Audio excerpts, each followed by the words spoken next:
Assalamu alaikum shabab!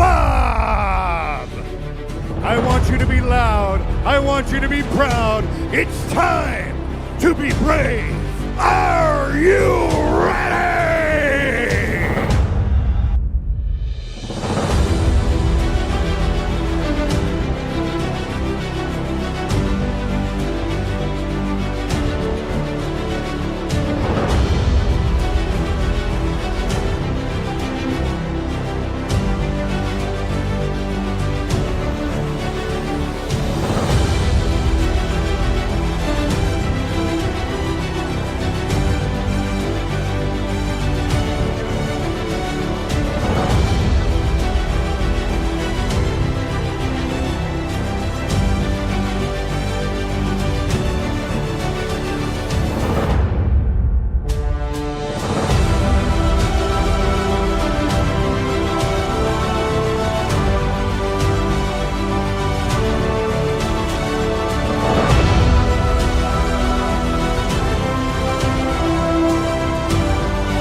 Tonight, Brave Combat Federation returns to Slovenia with an explosive fight card in association with leading local promotion WFC. In the main event of the evening, light heavyweight superstar Erko the Bounty Hunter Jun debuts in the top European promotion against hometown hero Marko Drmonjic. Also set for fight night is a much-anticipated clash between two of the deadliest strikers in Europe.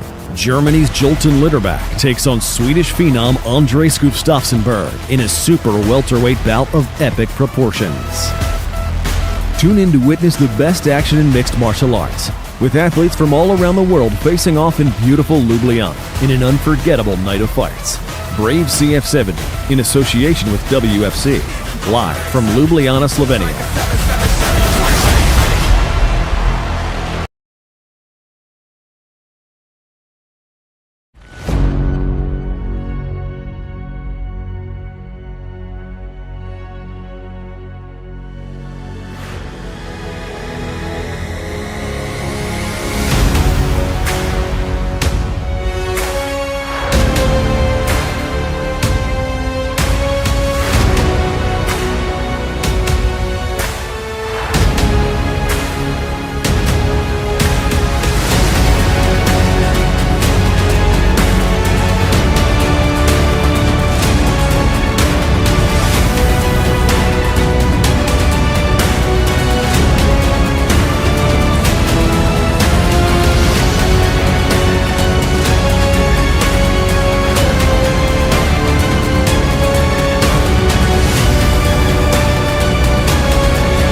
Live at the Holland Arena, right here in beautiful Ljubljana, Slovenia.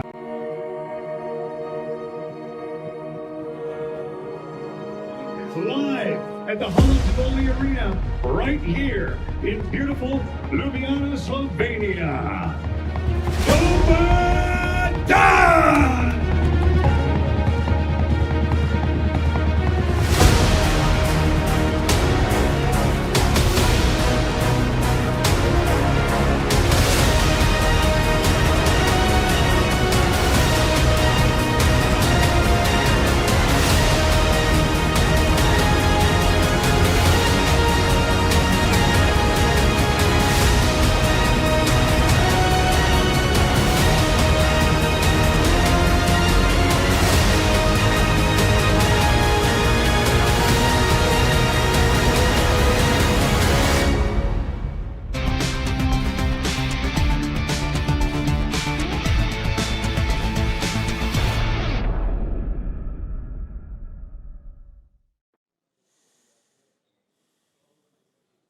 Brave Nation, we are live with our pre-show before Brave Combat Federation 70 and our partner WFC 25. I'm the Roaring Lion, Carlos Kramer, joined by Irish Thunder Phil Campbell and the OG of mixed martial arts, Kirik Janess. What a card we have, gentlemen. What incredible people in Ljubljana. It has been amazing, Phil. The hospitality, the joy, the passion for our sport. We have been here before. We have been here in January 2020. But right now, we are at that precipice of something very, very special here in 2023. We have an incredible card. The people of Slovenia have been incredible. Their thirst and hunger for mixed martial arts is exemplary. And I can tell you with certainty that when this arena is full, they will take the roof off. We are ready to have another historic night. Kirik, let's talk about our partnership with the great WFC and Zlatko Mahic. I mean, it's been just a union for the stars, and Brave Nation and WFC fans from all over the world are going to benefit from this incredible night. Brave Nation, Zlatko came up to me just minutes ago and he asked me, how is everything going? I gave him a single word answer. I said, it's perfect. Everything here is perfect, and tonight is going to blow the roof off. Gentlemen, we have to, before we move any further, thank our leader, His Highness Sheikh Khalid bin Ahmad Al Khalifa, the man that has made this all possible as we go across the globe carrying out his will. We also have to thank the Hawk, Mohammed Shahid, the president of Brave Combat Federation, for his tirelessly carrying out His Highness's vision. Kirik, go back to the Hawk Shahid. There's no harder working CEO in the business. There is no harder working CEO in any business, in entertainment, in finance, in industry, in real estate. There is no harder working man than the Hawk. Why? Because he is a fighter. He's a former fighter. Sheikh Khalid himself is a fighter. We're all fighters here. This is an organization by fighters, for fighters, and that's one of a number of reasons that it's the best mixed martial arts organization on the planet. Now, everybody, this area in Slovenia, Phil, is a hotbed for mixed martial arts. And what Zlatko has done is bring that to fruition here. And you can see in all of the fans that hunger, that thirst to just have the best show possible. And this stadium here is going to be rocking. You just need to look back at our weigh-ins yesterday. The thirst and hunger, the amount of people that turned up, the genuine happiness that they had knowing that there was going to be this huge international event in their hometown. And like you say, when Brave Combat Federation, when we travel, we create sustainable partnerships with the premier mixed martial arts in the region that we go to. The premier mixed martial arts organization in Slovenia is WFC. And ready for our historic night. What an historic card we have. This is going to be off the chain, Brave Nation. We have a main event. Let's start with that. Our Slovenian national hero, Kirik, going out on his last fight. Marko Drmonjic, I mean, just an incredible career, finishing on a high note and going out in front of his homeland. How important is that to finish your career on your terms against Erko Jun, who is a bodybuilder, freaky strength, and just not the greatest pick in the world to go out with? That shows you the balls and the fortitude. Los There is a phenomenon in Brave Combat Federation that I think is a little bit underappreciated. We take fighters out to the world globally. We take fighters from all over the world to countries. But here's the phenomenon. Sometimes when we identify a top talent in a nation, they haven't fought in that country. For whatever reason, they have not been able to fight in front of their hometown fans. We had it happen not once, but twice at Brave Combat Federation 69 in Serbia. We had Alexander Ilic and Darko Stosic. Neither of those fighters, two of the top fighters in the nation, neither of those fighters had fought in front of a hometown crowd in 5 years. We had 20,000 local fans screaming for them, and when that happens, when a fighter is standing in front of tens of thousands of his countrymen, it brings him up to the next level. It brings him up to a level that is an absolute wonder to behold. And that is what is going to happen here with Marko. He has not fought since Brave 34, 3.5 years ago, right here. Has not fought for his hometown fans in his own country. And when he does, with all the thousands of fans here, you are going to get a performance of a lifetime. And Phil, I'd like to get your thoughts on this classic heavyweight matchup earlier. We're going to have two heavyweight fights, which is going to be incredible for Brave Nation. But break down this main event for Brave Nation and WFC fans, what to expect. For me, this is an incredible fight. It genuinely is. Main event by name, main event by nature. You spoke beautifully about what a moment this potentially could be for Marko Drmonjic. However, this may not be the Cinderella story that everybody hopes it will be. Erko is very, very dangerous. This is by no means a gimme fight, a farewell fight. Hopefully, you would hope that being fighting in your hometown, that you get that moment. But and Erko, we're talking about a fighter who has never been to the judges. Every single one of his fights have been finished within the distance. He is going to take the fight to Marko. What a moment that he could potentially have. Upset the hometown hero, stamp your name into history in global mixed martial arts. Fantastic fighting prospect. You know, Carrick, when we talk about Jun, I mean, he came in as a bodybuilder. He has freaky strength, as I mentioned, and you've got to be careful going against an athlete like him. He's also, ladies and gentlemen, a fitness model as well. In 2014, he was on 6 different fitness magazine covers. This guy does it all. His coach, in terms of the fitness business, is actually a legendary American named Bill Richardson. Took a young man under his wing who needed a little bit of direction and turned him into a physical Terminator. If you haven't seen him fight, you're about to. He is a Terminator. Ladies and gentlemen, we have to move on and go to our co-main event, gentlemen. This is going to be insane. From Sweden, Andreas Berg going against the dynamic Joilton Lutterbach. Man, we could go on forever about this, Phil. This is a classic matchup. Could be fight of the night. Peregrino, 47 fights as a professional. He's only 30 years old. He's been a champion in 6 different promotions, but he's going against a killer tonight.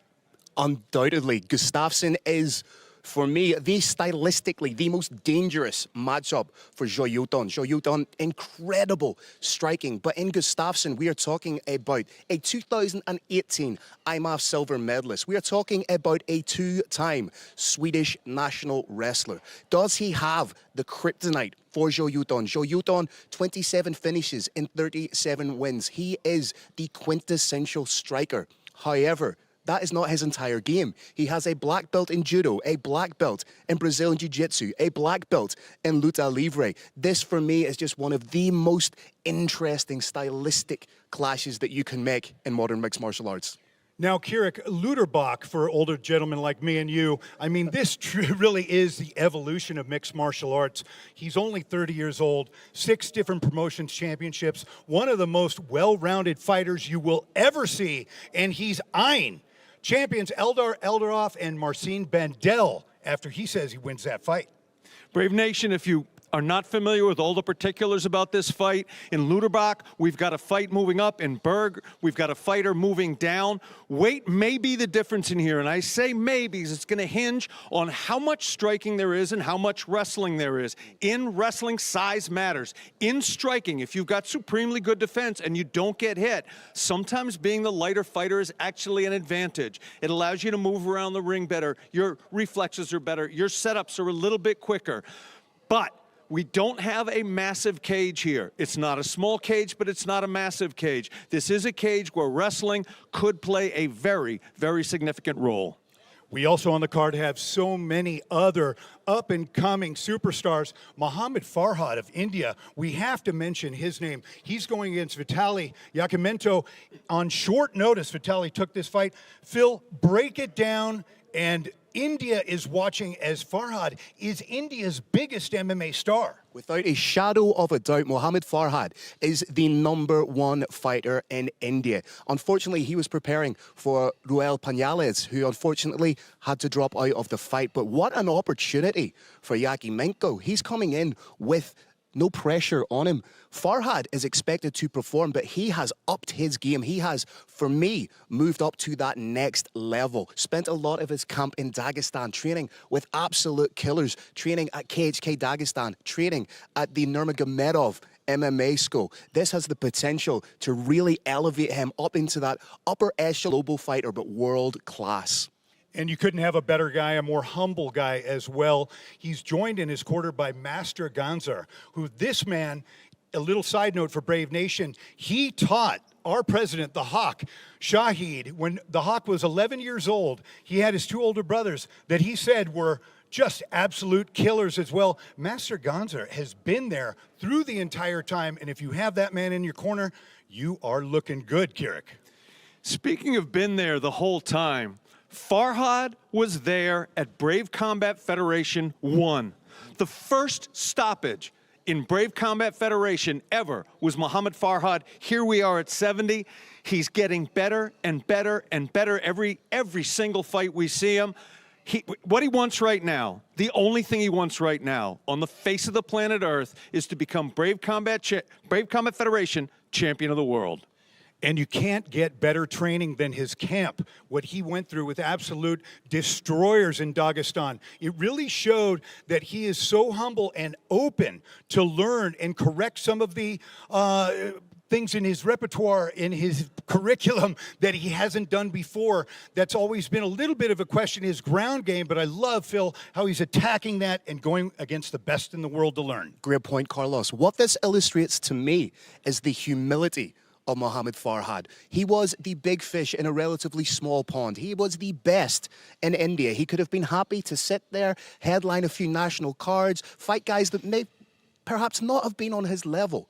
But what he has done, he has brought himself, he's happy not to be the biggest fish. He's happy to be that sponge, training with guys like Islam Makhachev, Izradov, one of our own guys. Incredible. And to bring himself to that level, to relinquish the ego in an effort to get better, and as I say, take that next step. I cannot wait to see what perhaps we will call tonight the evolution of Mohammad Farhad. Now we have to move on in the card. We've got 2 heavyweight battles, including local hero Luka Podkrajšek going against Pavel Dialitko. And let's break that down, Phil. I love when the heavyweights throw. Kirik, I know you do as well. It's going to be super exciting. It'll be like a volcano erupting inside this arena. There is always a palpable buzz in the air when you get 2 big heavyweights clashing, just a bunch of man-made meeting in the middle and just smashing each other. This has entertainment written all over it. Podkrajšek is the WFC heavyweight champion. However, he has not fought since January of 2020. Pavel Dialitko has been more active. Both these guys are proven finishers. We have seen firsthand just how dangerous Pavel can be with those big shots. 4 wins, 4 finishes. Podkrajšek will have to be on his A game tonight. Kirik, what do you have to add for this classic heavyweight showdown? I want to add this. Podkrajšek is the world's most interesting man. He has about 20 different professions. If you take a mic like this one, put it in front of his face, he can freestyle rap for the rest of the hour. He's got so many different professions, so many different skills. But the downside of being the world's most interesting man is I am not 100% certain that right now, at this time, MMA is the complete focus. And right now, fighting a monster like that, he needs it to be his complete focus.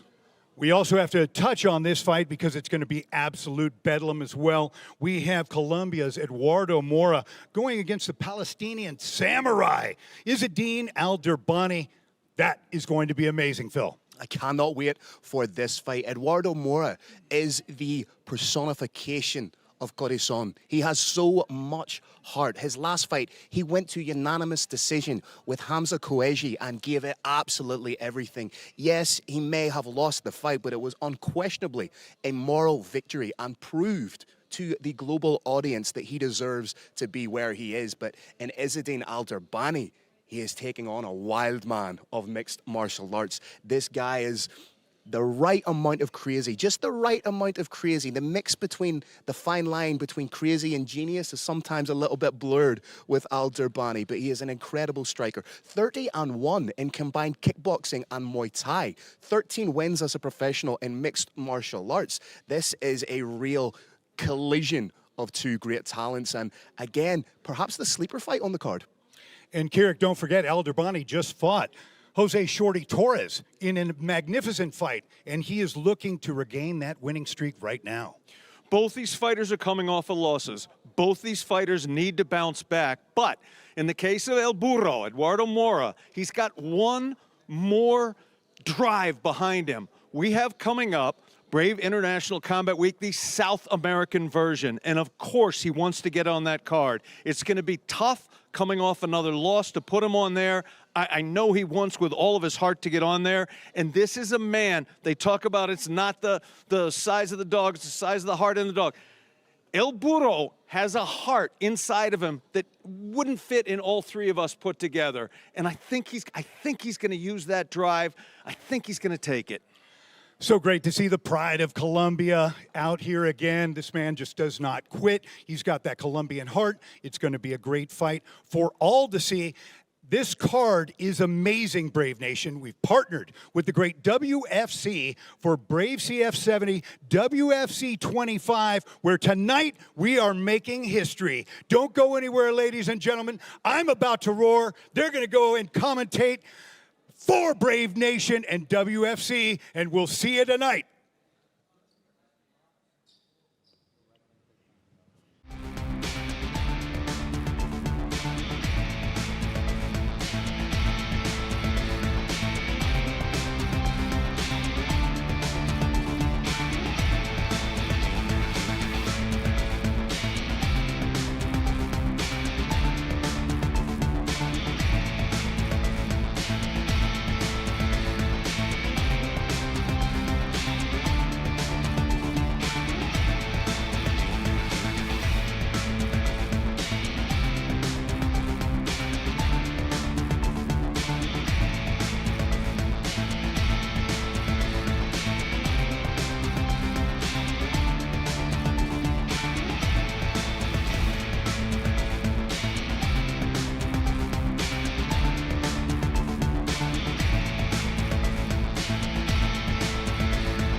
A man's vision, determination, inspired a generation. It gave a new dream for the youth of his homeland. It created a groundbreaking revolution in the sports. When a vision is strongest, nothing can stop its far-reaching impact. And the vision was 3 powerful letters: KHK. And today, his vision is far-reaching. The valor and pride of his homeland is far-reaching. Today, his vision is defining the future of a new generation. A generation of heroes and of gladiators. Today is the day of hope for the hopeless. The day KHK will inspire the souls to fight back, irrespective of what they are and who they are. Many will emerge as heroes.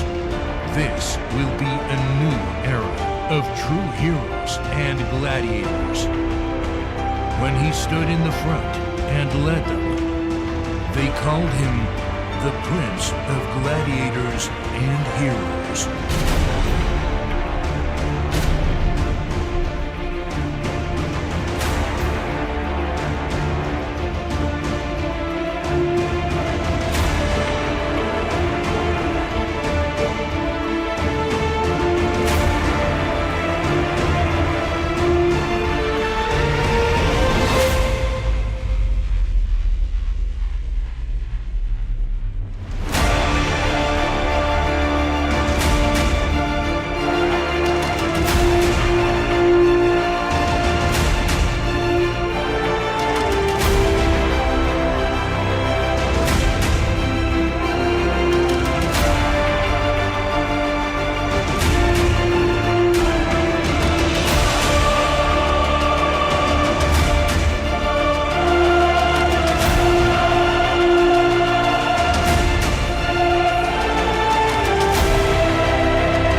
In 2016, a vision revolutionized mixed martial arts in the Middle East.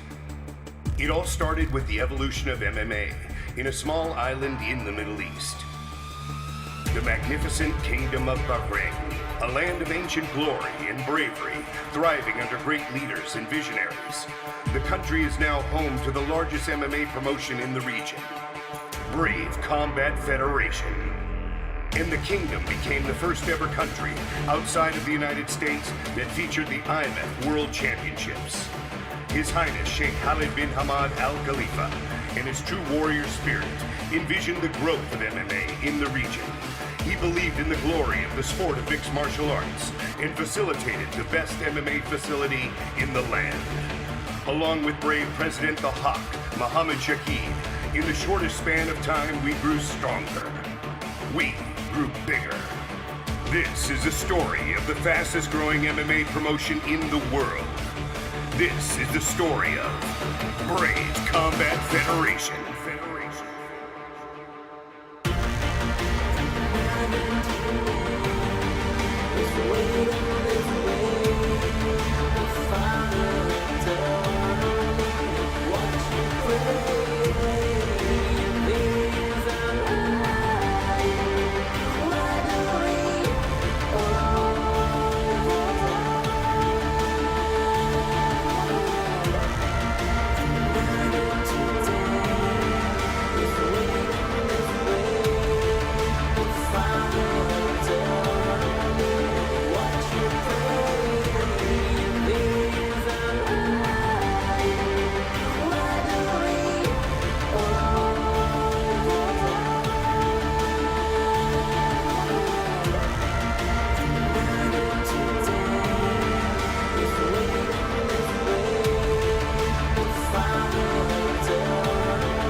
1 minute and counting.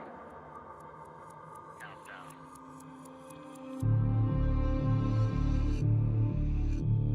T-minus 50 seconds. As we pass the T-minus 50 second mark, the power transfer takes place. First stage, second stage, third stage. 40 seconds and counting. T-minus 37 seconds, and our count continues to go well. T-minus 30. T-minus 25 seconds and counting. All right, 20 seconds. T-minus 20 seconds and counting. 17 seconds and counting. 15, 14, 12, 11, 10, 9, 8. Ignition sequence start. 5, 4, 3, 2, 1.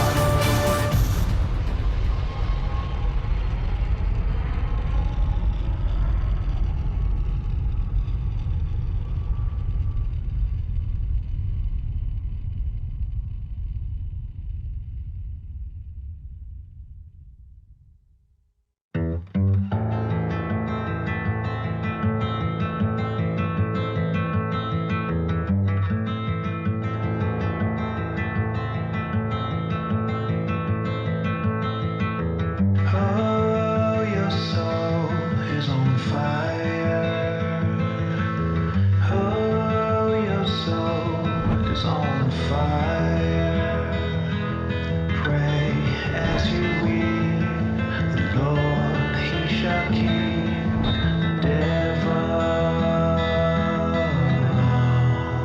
the devil never sleeps.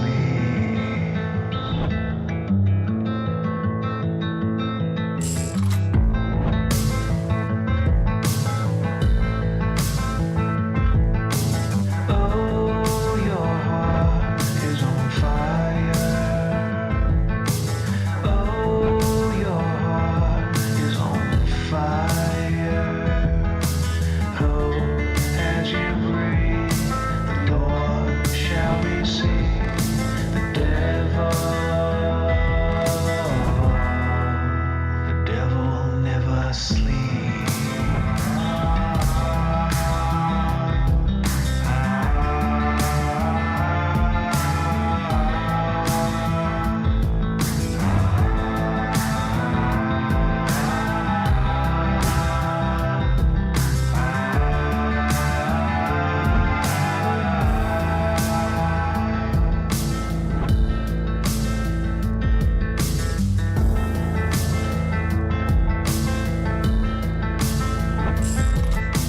Oh, your soul is on fire.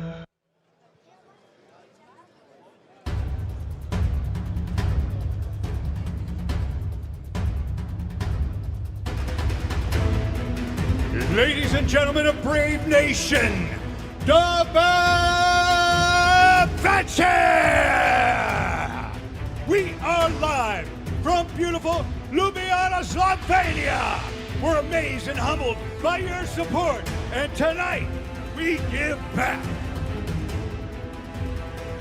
Ladies and gentlemen, it's time for bravecf 70, WFC 25, and we are live right now.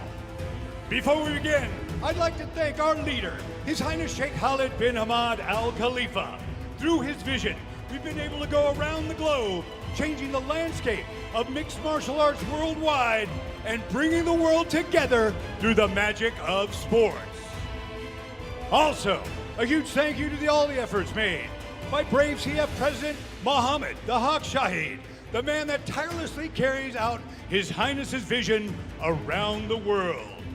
Finally, a special appreciation for WFC President Zlatko Mahic. Thank you for your partnership, as together bravecf and WFC are making history for Slovenia and Europe tonight. Brave Nation, before we begin, I have one question for you and one question only. For all those watching in beautiful Ljubljana, Slovenia, and the millions watching around the world, Brave Brave Nation! Are you ready?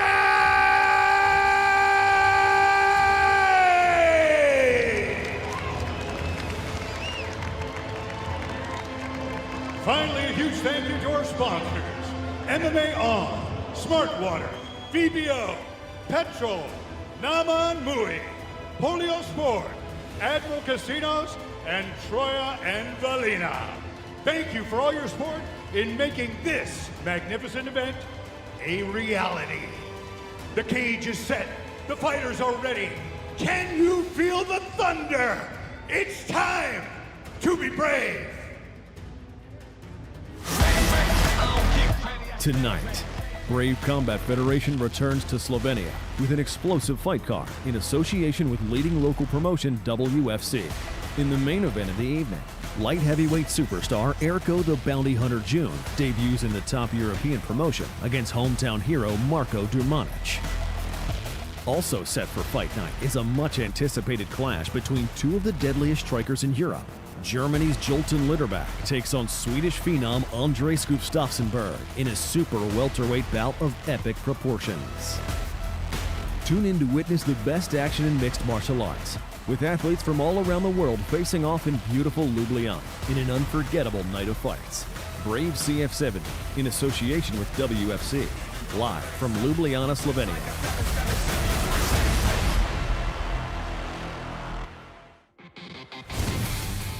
This bout is brought to you by Brave Gym. Training for mind, body, and spirit. Brave, it's more than a gym. Slovenia's David Forster has 2 stoppage wins and 2 unanimous decision victories in the amateur and professional ranks. Forster is a well-rounded pressure fighter with great stand-up and watertight takedown defense.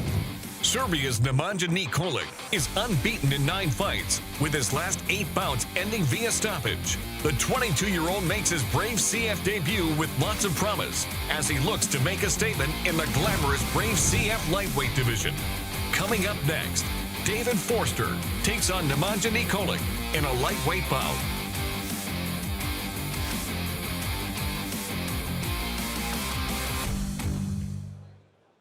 Let's move on with our historic show as we have our first fight on tap. Ladies and gentlemen, this first fight is presented by our sponsors, Troya and Valina. First up, please welcome, representing CDS, Novi Sad, and fighting out of Serbia. Please welcome, Nemanja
representing Double B Gym and fighting out of Slovenia, please welcome David Forster.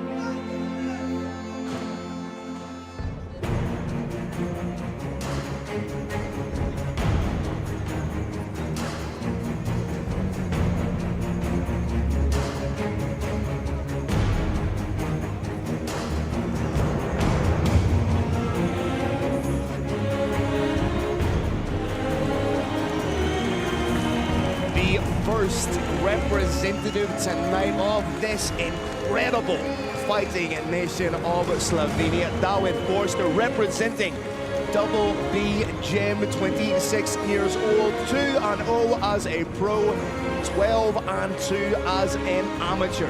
In his last fight, he defeated Vito Spic by a first round TKO a little over a month ago in March of 2023 in Maribor, Slovenia. Incredibly aggressive pressure fighter, as you see. Fantastic takedown defense. The 2022 Slovenian national boxing champion. Speaking to him in the lead up to the fight, he said he favors his hands over anybody else he stands opposite in the cage. You couple that with a very competent takedown defense, you got all the fixings for an incredible fight. Brave Nation, we are just about to have, as you just heard, an incredible fight, but here's why. Both these fighters can do everything, but they want to do one thing. They want to take their opponent out, and they want to take him out early. For official introduction, six-time announcer of the year, the Roaring Lion, Carlos Kramer.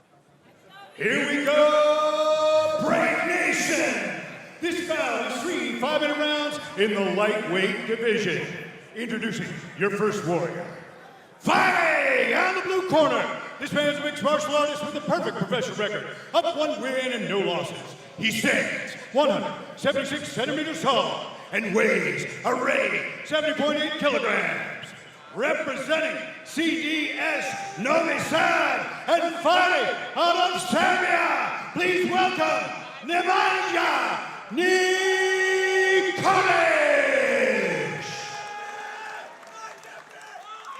And his opponent, fighting out of the red corner, this man's a mixed martial artist with a perfect professional record of 2 wins and no losses. He stands 180 centimeters tall and weighs a ready 70.6 kilograms.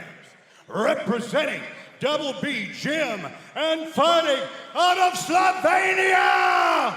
Put your hands together for David Forster!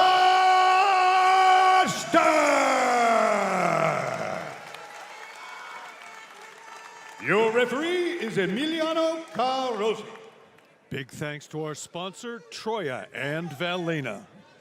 Tail of the tape, both young men, little bit of a height advantage for the hometown fighter. And Keurig, who has the pressure on in this fight? Is it on David Forster representing his home nation in the opening bout of a global MMA event, or is it on Nemanja Nikolic literally coming into the lion's den? It's just a little bit of both. This crowd can either lift him up or the pressure of it can pull him down. We're going to find out right about now.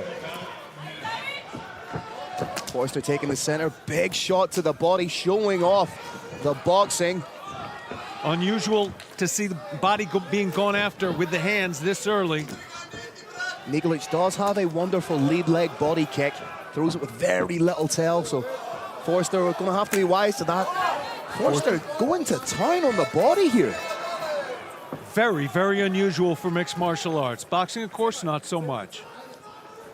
No threat of a takedown. Nice combination from Nikolic to get himself out of the corner. Oh, big hook.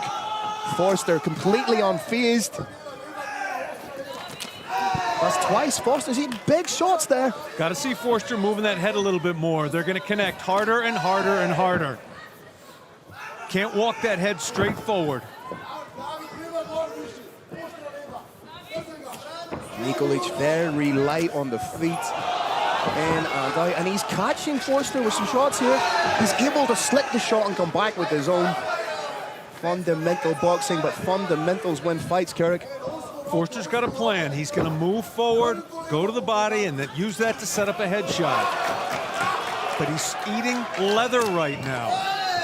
Neither fighter has even initiated a takedown. Just as I say that, Nikolic opens up in the clinch, trying to create a little bit of space and room for those knees. You can just see that little pocket of space between the two of them. Forster showing us good strength here by forcing his opponent back up against the cage. Eats a big knee to the chops, though. Good head control from Nikolic to create that space. Little pop knees here from Forster, just to try and take a little bit of the sting out of the step of Nikolic.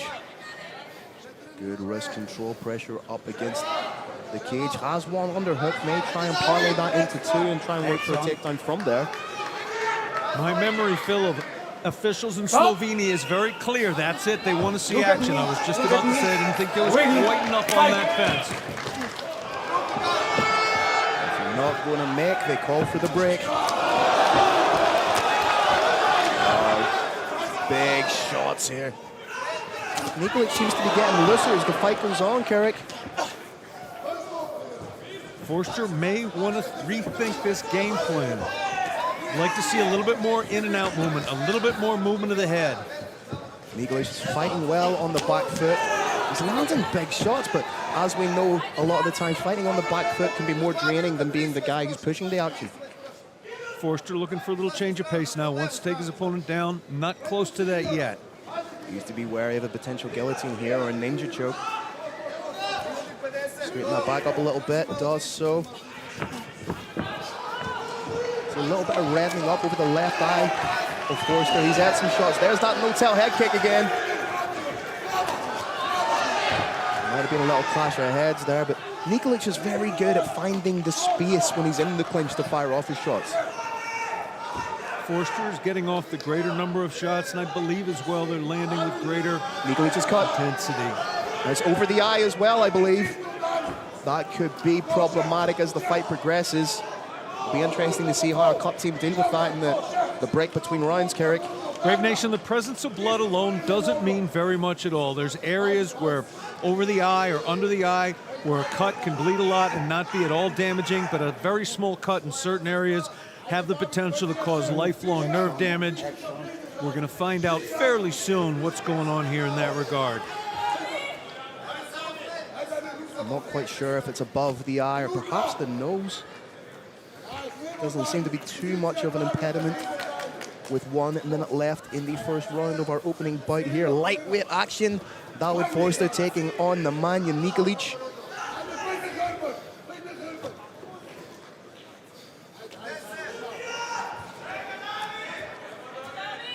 Interesting though, it's the former Slovenian national boxer who's the one initiating the clinch.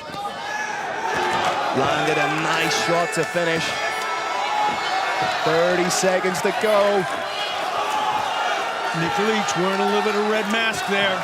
Maybe trying to take his opponent out, worried about those cuts. Oh, that head kick every time. Oh, big shots being Forster's landed. rattled. Forster in on the, nearly in on the back. Very, very smart strategy on his part. Partisan crowd here in beautiful Ljubljana, Slovenia, getting behind the hometown fighter. First round in the books, and I think David Forster might be a little bit surprised at the kind of fight that Nemanja Nikolic just brought to him. I wish we could get into both corners, Phil. I'm not sure. I do believe we may well have a cut on both sides. Be interesting to see just how bad that cut is on the face of Nemanja Nikolic. I can't quite tell if it's just above the eye. On initial observation, it seems like the cut on Nikolic is a little bit worse than that of David Forster. David Forster's cut man is doing a good job of staunching the blood flow now. He applies a little bit of grease, some cold, and has succeeded in stopping the blood flow right now. Forster intent, ignoring the cut, listening to expert advice from his corner man. Right on the eyelid there, Carrick. Seconds down. Not gushing though, which is a good thing. Seconds down, please. Great job by the cut team. Big Once deep again, breaths. everything Zlatko Majic does is perfect. Big deep breaths being taken in the corner of Nemanja Nikolic there. Ready, fight! Ready to go, second round. If the first round is anything to go by and potentially indicative of the rest of our night, we are in for a barnstormer, Carrick. Nikolic is trying to set up a big shot. He thinks he's got the range, Phil. Breathing through his mouth though, which unless there's an impediment to the nose, that could be a sign of fatigue. He's punching in bunches, significantly less than he was in round one. Forster just trying to get the measure. Beautiful straight shot. That leg kick's coming a little bit slow, or that head kick is coming a little bit slower. More investment in the body from Forster. I think Forster seems to have caught the range a little bit more now. He's got big confidence in his skills here. Continues to move forward, throwing primarily to the body. They start moving up to the head now. Oh, serious. I don't think I've seen a fighter invest this much in the body in a very long time. The big shot over the top, raises the chin. Nikolic still very much in this fight, still dangerous. Nikolic backing up. Body language is definitely saying fatigue to us, Phil. Without a shadow of a doubt. And I think it could be that investment to the body early on from David Forster, but he smells a little bit of blood in the water. Right now, I would like to see him separate. He's having great advantages with the striking exchanges. I'd like to see him break right now, continue to pepper Nikolic with heavy hands. He's a grinder, Phil. He likes to just get in there and take whatever's given him and bang on it. Good head control again from David Forster. Could be sneaking round to take the back here, Carrick.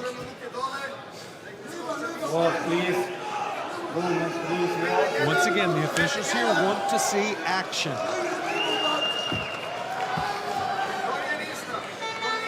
Not hang out in this position for too long, or as you say, there could be a separation from the referee.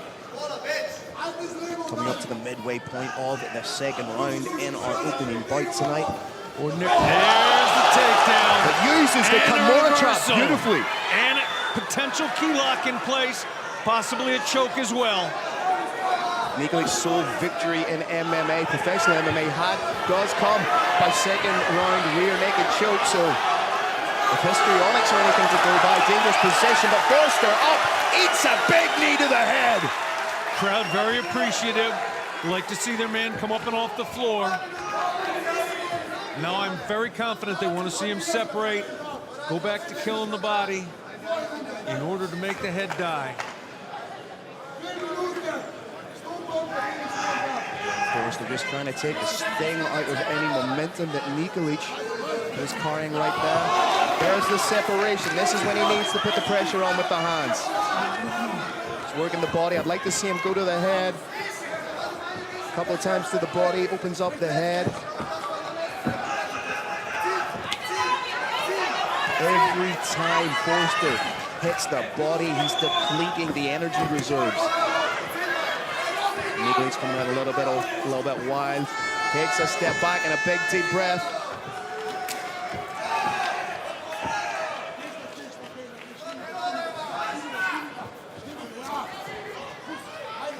Nikolic's not necessarily doing anything too proactive right now. Action, please, boy. Referee calling for action as soon as the clinch is initiated. Forster showing us that Slovenian warrior heart. He's just got a plan. He's moving forward. He's attacking the body. Opponent clinches, fine. He'll take that clinch, knee to legs, taking what's given him, and he's causing damage.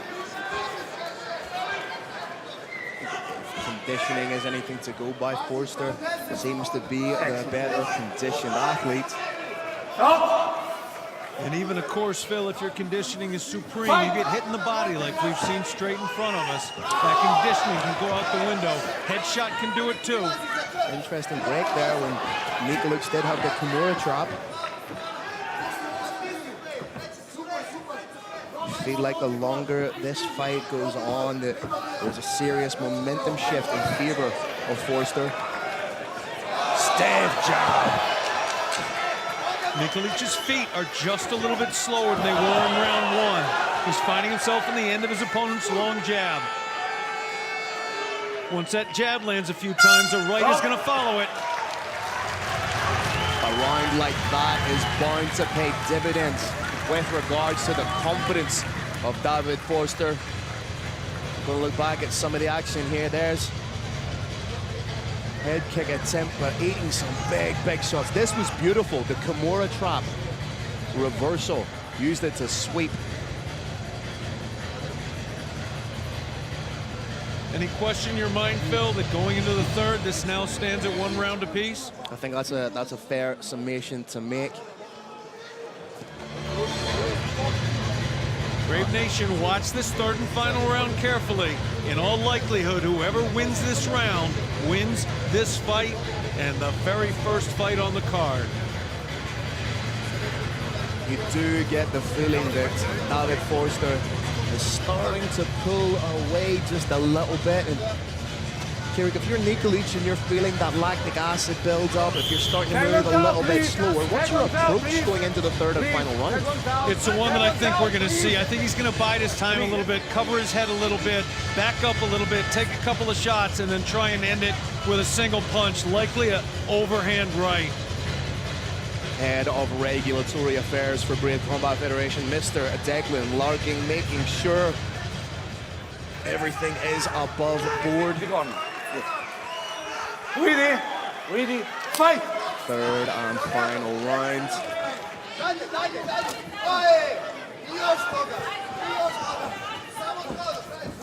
Nikolic has been fighting on the back foot for the majority of the fight. He needs to be wary of walking into that big right hand of David Forster. That's it. We're gonna see right hands coming from both directions very shortly. Get the feeling that Forster is... Oh, nice leg kicks. Might be a little bit too late. But you get the feeling that Forster is just going to wait for Nikolic to overcommit, slip out, and then land a big shot. He's wobbled him in shoulder! Just like that, David Forster moves to 3-0. Huge win for the Serbian fighter. First fight, first knockout. Hometown hero puts on a great show for these phenomenal fans. You can see just what it means to him. Hala Tivoli Arena is on its feet. Let's look at that action again.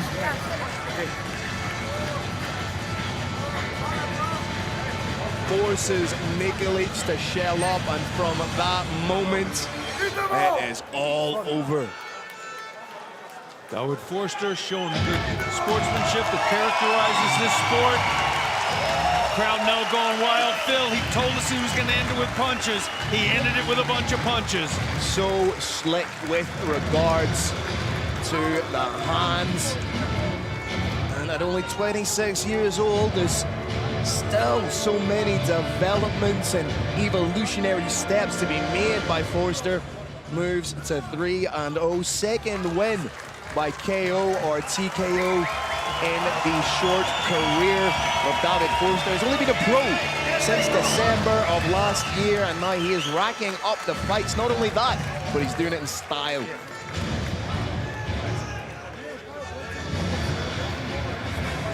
Very, very distinctive style that we saw in there. Highly, highly unusual for mixed martial arts, Brave Nation. The first round attack was primarily to the body, left his face open to some extent, but it was money in the bank. Slowed his opponent down, took big advantage in the third.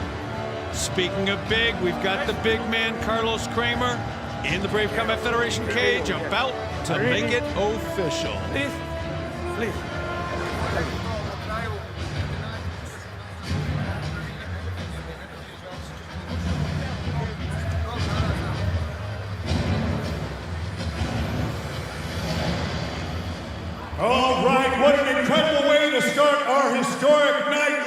gentlemen, give it up for both of these warriors.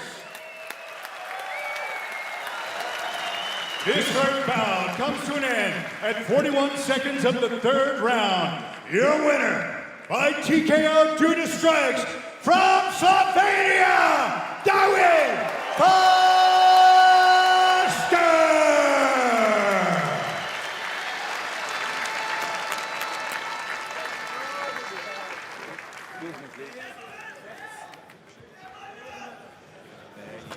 Huge win for David Forster. It's a young man. It just seems like he is going to go from strength to strength.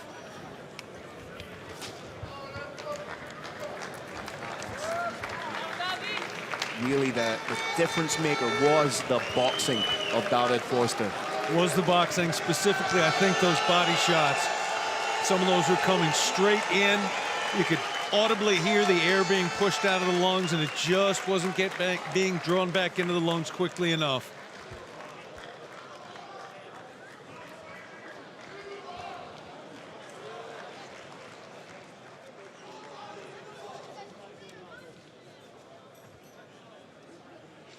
And whoop, there it is. Absolute belter of a shot. We did say the big right hand was coming. And that is how it all started. Putting him on wobbly legs, follows up with the barrage of punches. Perfect stoppage from the referee. No protestation from the corner of Nikolic or the fighter himself. And there you see David Forster raised aloft, taking in the adulation of the incredible crowd here in Ljubljana, Slovenia. First fight in the books, Carrick. First fight, first knockout. Great start to what's going to be one phenomenal card, Phil. Moving things right along. This bout is brought to you by Brave Gym. Training for mind, body, and spirit. Brave, it's more than a gym. India's #1 ranked bantamweight Mohamed Farhad never ceases to entertain Brave Nation fans with 4 knockouts in 4 Brave CF wins. Farhad forms part of the early wave of Indian MMA fighters and endeavors to become the first ever Indian Brave CF champion. Ukraine's own Vitaly Yakimenko is taking the fight on short notice, but has been training with the cream of the crop at UFD Gym and hopes to use Farhad as a stepping stone to a heroic march towards a Brave CF bantamweight world title shot. Coming up next, Mohamed Farhad takes on Vitaly Yakimenko in a bantamweight bout.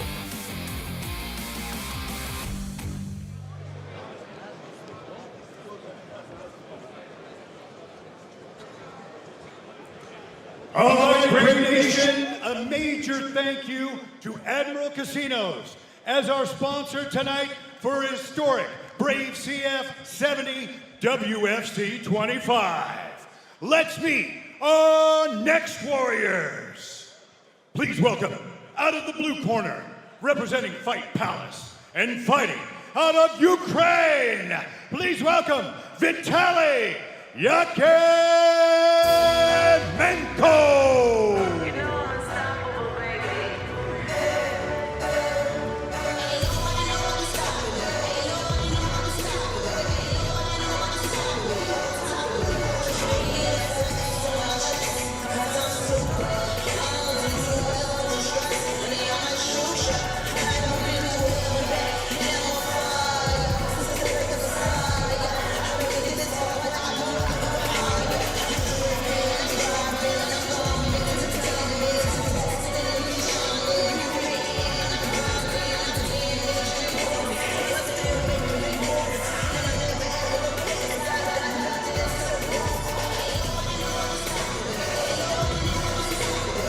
Baby-faced assassin himself, Vitaly Yakimenko, proudly representing the great nation of the Ukraine. 4-1 as a professional, 3 fights ending by way of stoppage, 2 wins via submission, both in the first round, guillotine and darts respectively. Fights very well on the back foot, but Carrick, this is unquestionably the biggest step up in competition that he has ever faced. This is not just a step up, this is an entire staircase up for Yakimenko.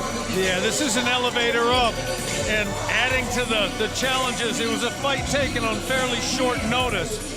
There was not full time to prepare for a monster like Mohamed Farhad.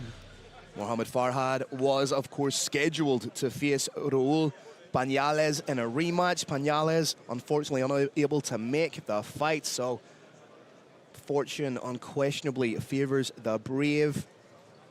Vitaly Yakimenko got the call. And he really, realistically, at 26 years old, 4-1, taking on the veteran in Mohamed Farhad, he really has nothing to lose in this fight. This is a fight that he can enhance his reputation. He's already enhanced his reputation by taking the fight and having this opportunity to perform on the global stage, but surely the pressure lies with Mohamed Farhad. That's very, very true. A lot of fighters want to take these big fights because, as you said, they really have nothing to lose. If it doesn't go their way, it doesn't look bad, and if it does go their way, it is huge. And let's welcome his opponent into the cage. Out of the red corner, representing KHK Dagestan and the Magomedov MMA School, and fighting out of India. Put your hands together for India's #1 MMA sensation, Mohamed Sher-e-Haim Farhad.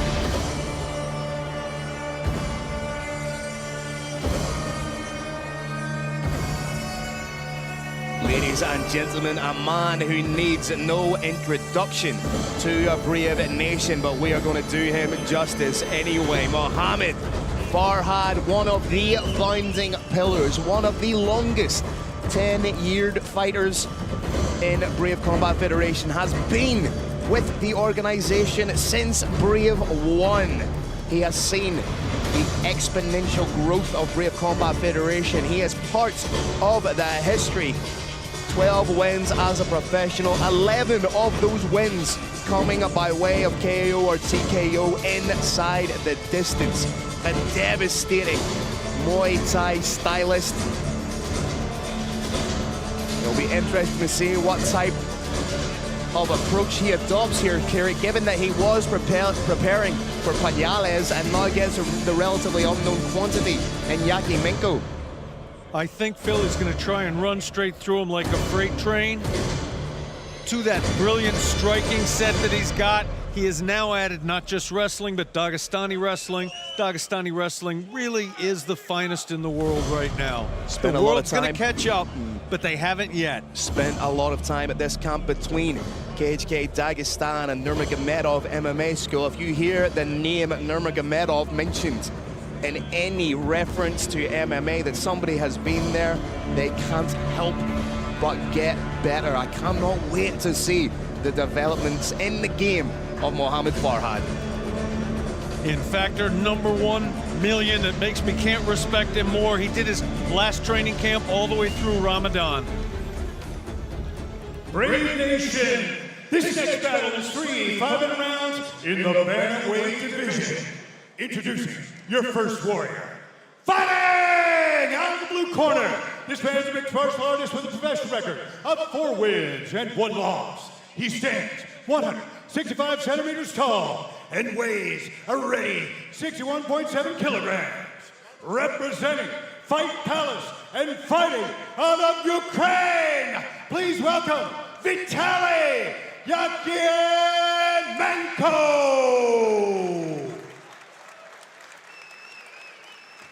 And his opponent, fighting out of the red red corner, this man's a mixed martial artist with a professional record of 12 wins, 4 losses, and 1 no contest. He stands 178 centimeters tall and weighs a ready 61.7 kilograms. Representing KHK Dagestan and Nurmagomedov MMA School and fighting out of India. Put your hands together for India's MMA sensation, Mohammed Shari-Hind Farhad.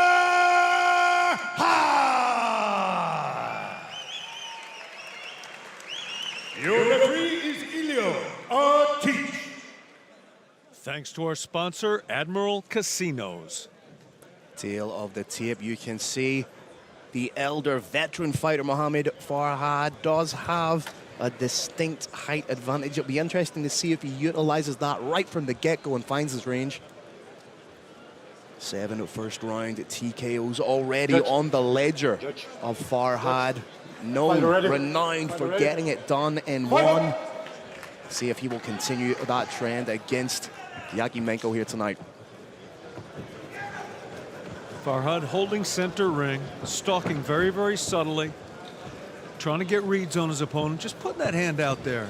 How quickly does the opponent respond? He's purposefully attacking slowly at this point. He's trying to give his opponent every chance to react so he can learn what the opponent does. For instance, there you saw the opponent reach down, realized it was a mistake, second time reached but only a very little bit. It's kind of information that Farhad is getting right now. Yakimenko trying to give Farhad different looks, implementing some nice lateral movement, not necessarily moving in straight lines, getting the head off the center line too. Come on, guys, for action. Yakimenko doesn't look fazed at all by the reputation of his opponent, and he takes Farhad down. Let's see how much work Farhad has put in with regards to the wrestling, to the grappling. Fantastic timing on that double leg, Phil. Absolutely fantastic. Just shot in underneath the legs. It was very smart what he did. He engaged in the striking for a little bit, forced Farhad to plant the legs, and then just shot underneath beautifully. It's real hard to take somebody down when they're throwing shots at you, and it's even harder to hold them. So far, Yakimenko's doing a good job. Took his opponent down, staying on top, even landing some shots. Farhad remaining calm, but a couple of times Yakimenko has tried to reach over the head and get that guillotine.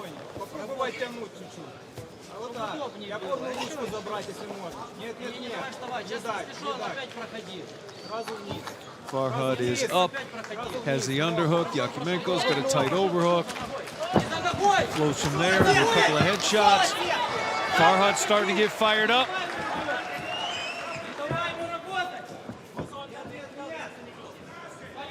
Farhad stalking a little bit quicker now, a little more purposeful.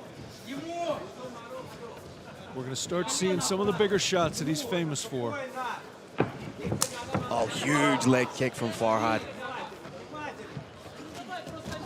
Very smart. Get your opponent's attention low, go high, and again a beautifully timed takedown. It's fantastic wrestling from Yakimenko. He's done so intelligently in the open forum of the mat. That means Farhad cannot use the cage to get back up. Has established an underhook. He's going to end up eating some shots here, Carrick.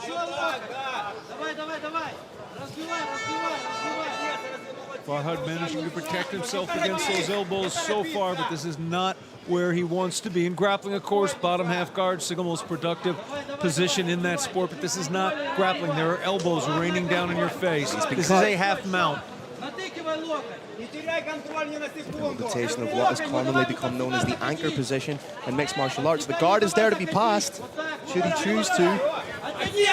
Nice work from Farhad to get his back against the cage, get back to his feet.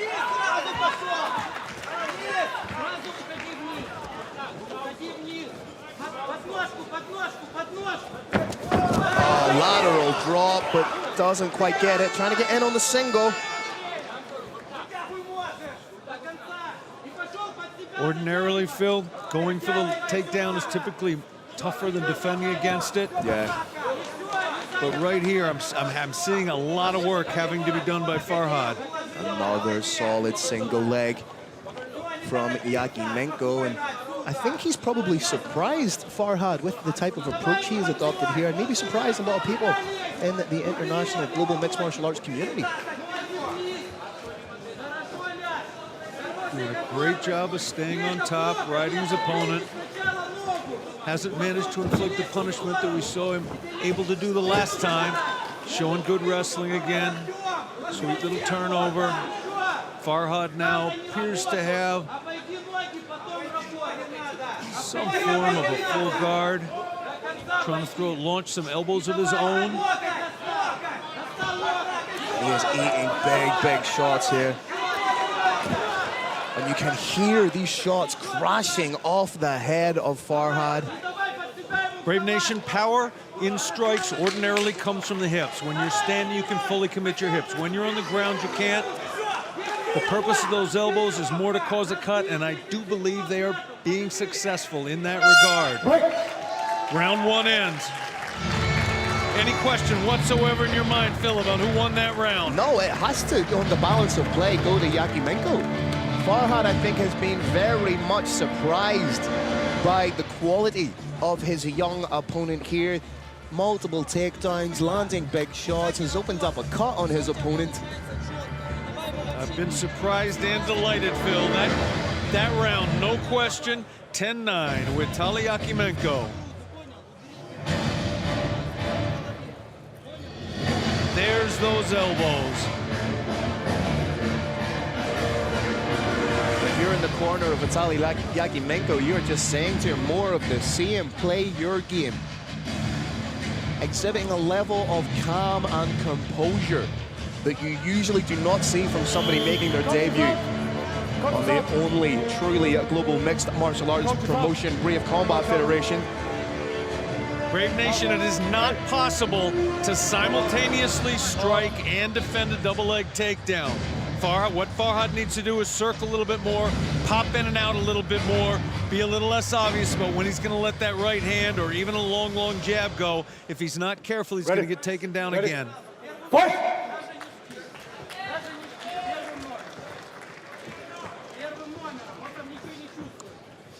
Genuinely impressed at Yakimenko's movement. Very light on his feet, bobbing and weaving. Man, that's the single again. Very little tell on the single. Beats his opponent into planting their feet and then boom. Farhad did manage to land a nice right scraping elbow from the bottom. Solid guard pass into half guard for Yakimenko.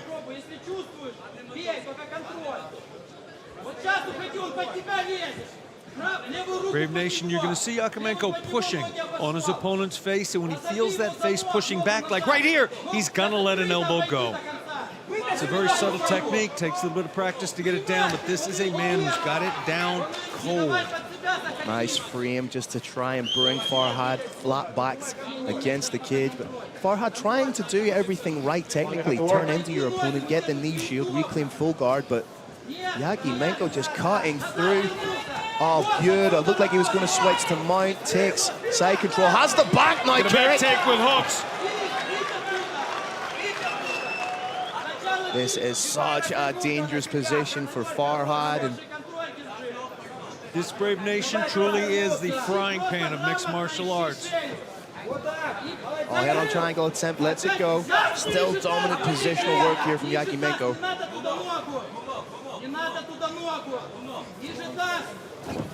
Just cradles the body, switches to north-south momentarily, back into scarf. And realistically, Kieran, Farhad hasn't really had much of a look in so far in the fight. I have to say, Phil, this is not the Farhad that we ordinarily see. Very, very impressed with Yakimenko so far.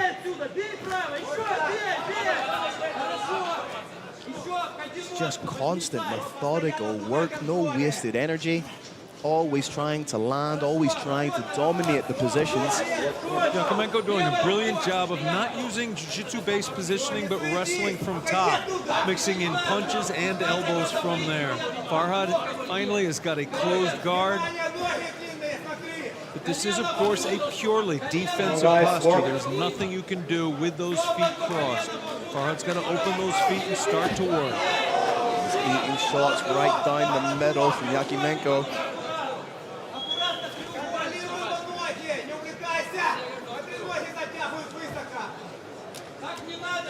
Farhad just took a couple of big deep breaths there. He's creeping the guard slowly up the back.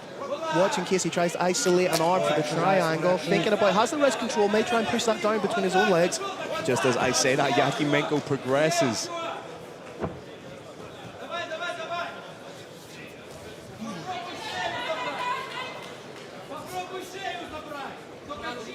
Looks like he's just about to switch through into side control.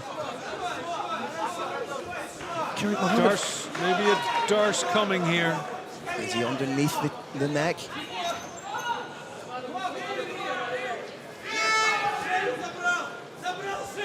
May hit a Peruvian necktie if he wishes. Switches to the back tech.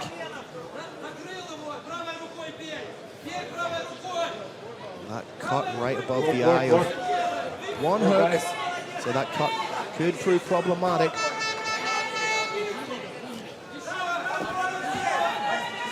Seeing some good punches from Yakimenko. They see some elbows shortly. Well, those hands are starting to land. This is working. Farhad needs to do everything he can to get to his feet right now. Hitting big shots. The referee's taking a long hard look at this, Carrick. I'm still seeing a degree of intelligent defense here.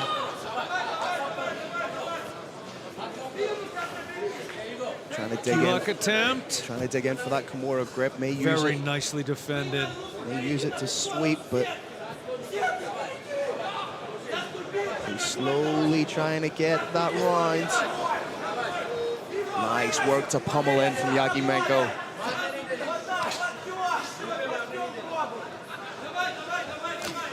Mohamed Farhad cutting a somewhat forlorn, frustrated figure here deep into the second round.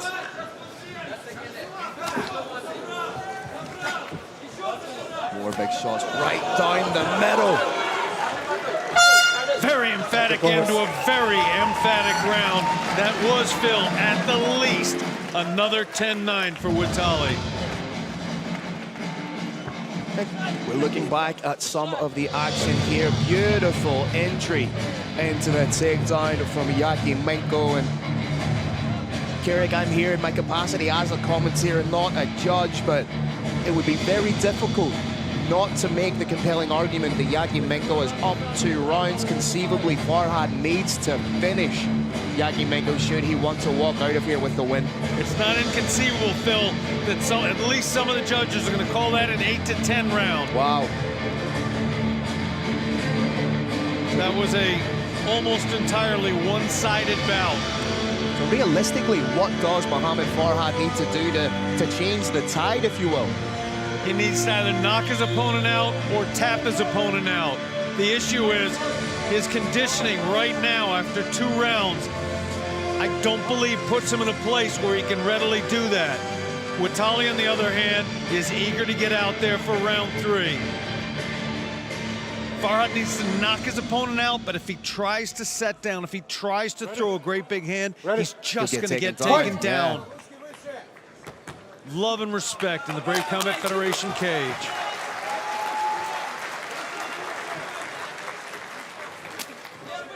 Conceivably, Carrick should. Oh, again, timing into it. Oh, great takedown. Landed a beautiful kick, but paid the price. Farhad needs to let go of that neck.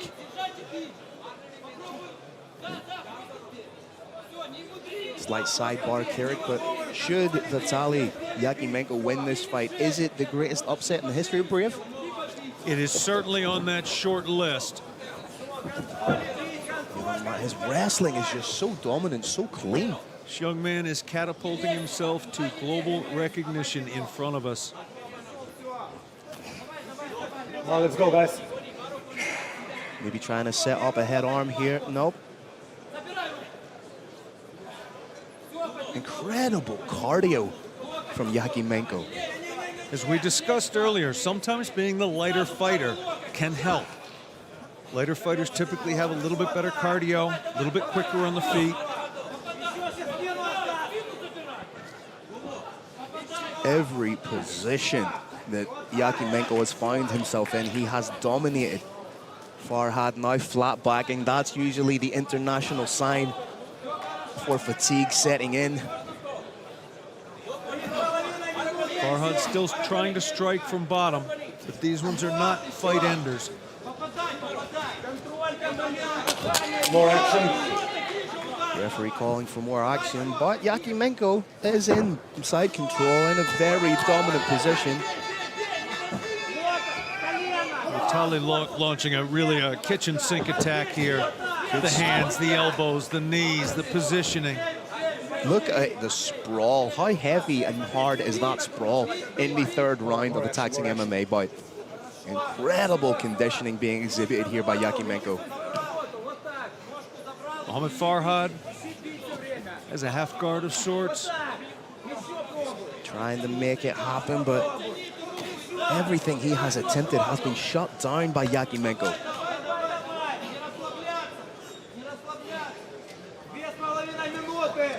Again, big deep breaths.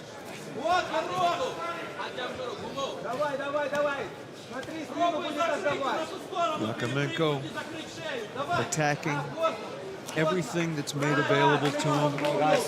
Body, head, fists, elbows, knees. And there's always a threat of a choke.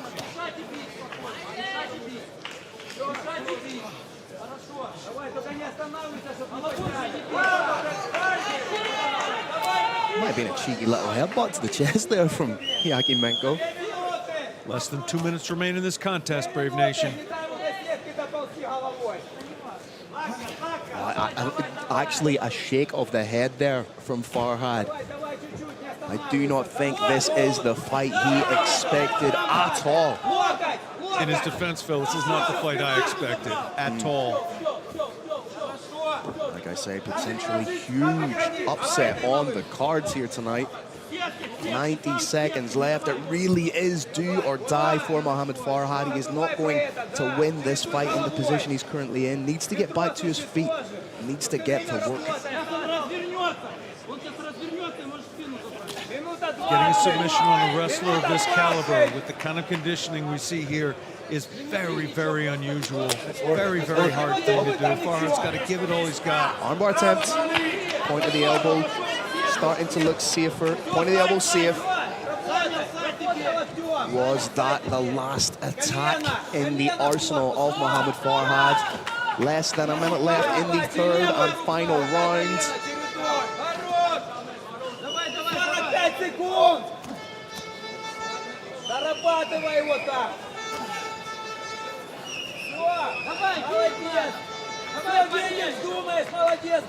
Again, due to the dominant positional control, could you make an argument for another 10-8 on this round? I believe we are looking at a textbook 10-8 right now, yeah, Phil. Previous round was a little bit less clear to me. This is absolutely huge. Now he switches to the mount. Can he get the finish in the closing stanzas? Big shots from Yakimenko. Wants to finish the fight with a serious exclamation point. Has done so. And Kerry, we may be looking at the biggest upset in the history of Brave Combat Federation right now. I'm very, very interested in seeing whether the judges here gave one of those rounds a 10-8. Brave Nation, I do believe we may have just seen a star being born right in front of us in Vitali Yakimenko. Absolutely extraordinary performance by this young fighter.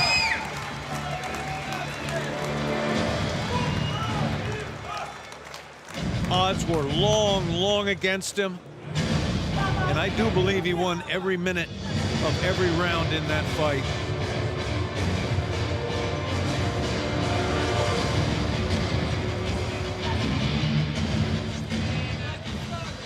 For those of you who wanted Yakimenko to go for some kind of crazy finish at the end, he took the smart route. He danced with a gal that brung him.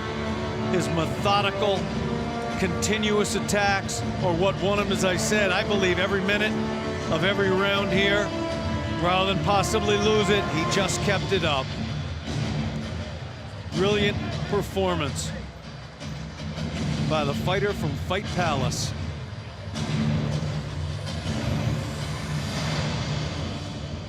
Speaking of brilliant, Los, tell us what it is. All right, ladies and gentlemen, another incredible bout inside the bravecf 70 WFC 25 cage. After 3 rounds, we go to the judges' scorecard. Your first judge scores about 30-26. Your next judge scores about 30-26. And your last judge scores about 30-25 for unanimous decision victory. Vitaly Yakimenko!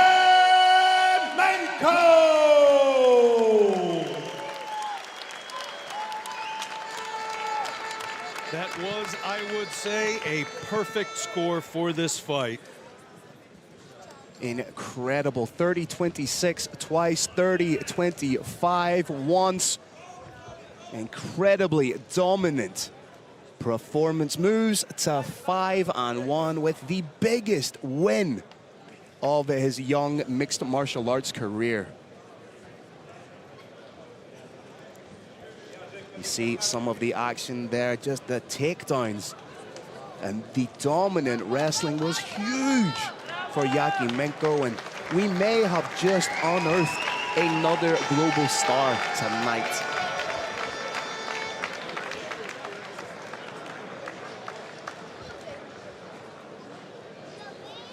From one potential new star, we move right along to the heavyweight division for a fight that I think is going to have everybody on their feet.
Ladies and gentlemen, right now you're seeing evidence of why Brave Combat Federation is the only truly global mixed martial arts promotion. Download the Brave TV app right now and watch for free. Get it on Google Play, on the App Store, everywhere. You can now take Brave Combat Federation with you in your pocket.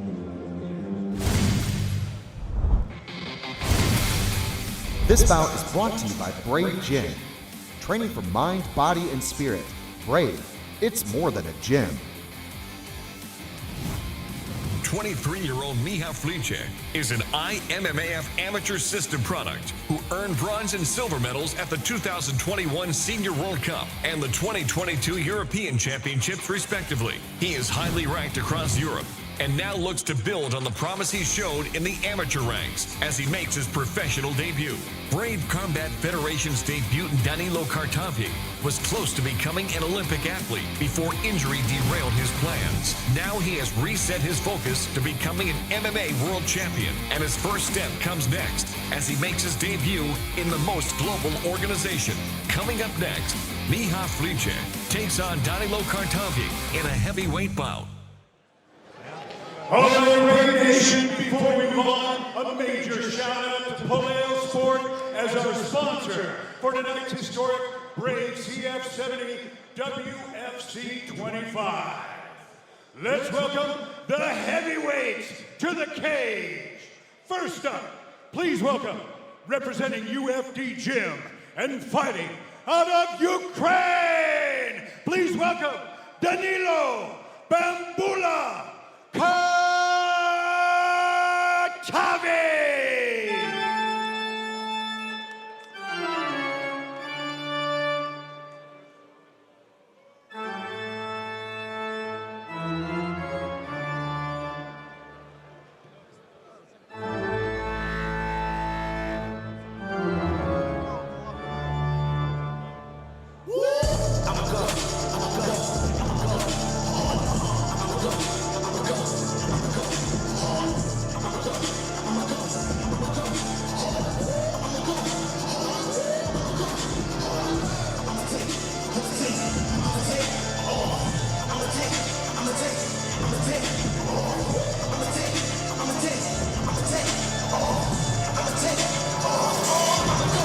For the first time tonight, Carrick, the heavyweights take center stage.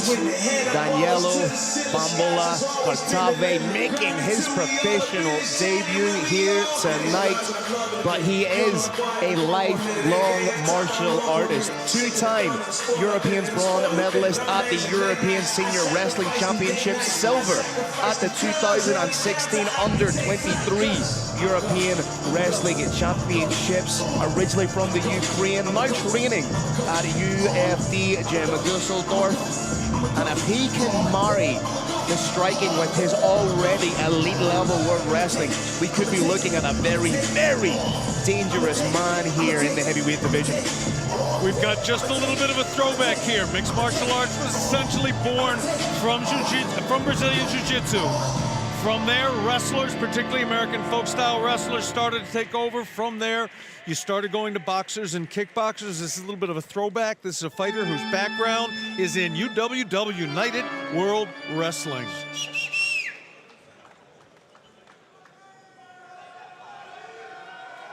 Now we welcome his opponent into the cage, representing Chico Gym and fighting out of Slovenia! Give it up for Miha Flice!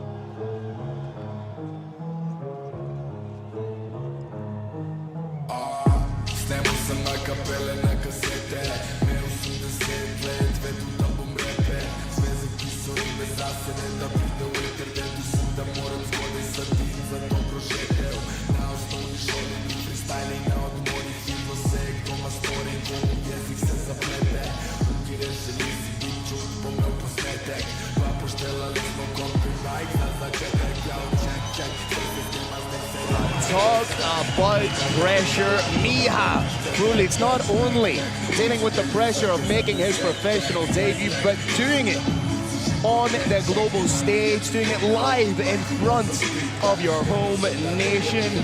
But this young man has been the personification of cool, calm, collected throughout fight week. 4-3 as an amateur, the 2022 IMAF European silver medalist, has IMAF World Cup bronze in his ledger too, a veteran of the IMAF developmental system. And Carrick, just how important is that IMAF developmental structure for young amateurs with aspirations of turning pro? I don't want to sound trite, but it is literally the future. In Danilo, we have a little bit of a throwback, a guy who is coming not out of mixed martial arts, coming out of United World Wrestling, but In Miha, we have somebody coming out of Kareth Brown's IMAF. We have somebody getting into pro MMA from amateur MMA, and that absolutely, positively is the future. Maybe looking at the future, but the present right now is Mr. Carlos Kramer. Here we go, Brave Nation! This next war is 3 5 rounds in the heavyweight division. Introducing your first warrior. Fighting out of the blue corner, this man's a mixed martial artist making his professional debut. He stands 196 centimeters tall and weighs a ready 115.2 kilograms. Representing UFD Gym and fighting out of Ukraine, please welcome Danilo Bambula Cavi. And his opponent, fighting out of the red corner, this man's a mixed martial artist, also making his professional debut. He stands 185 centimeters tall and weighs a ready 109.7 kilograms. Representing Chico Gym and fighting out of Slovenia. Put your hands together for Miha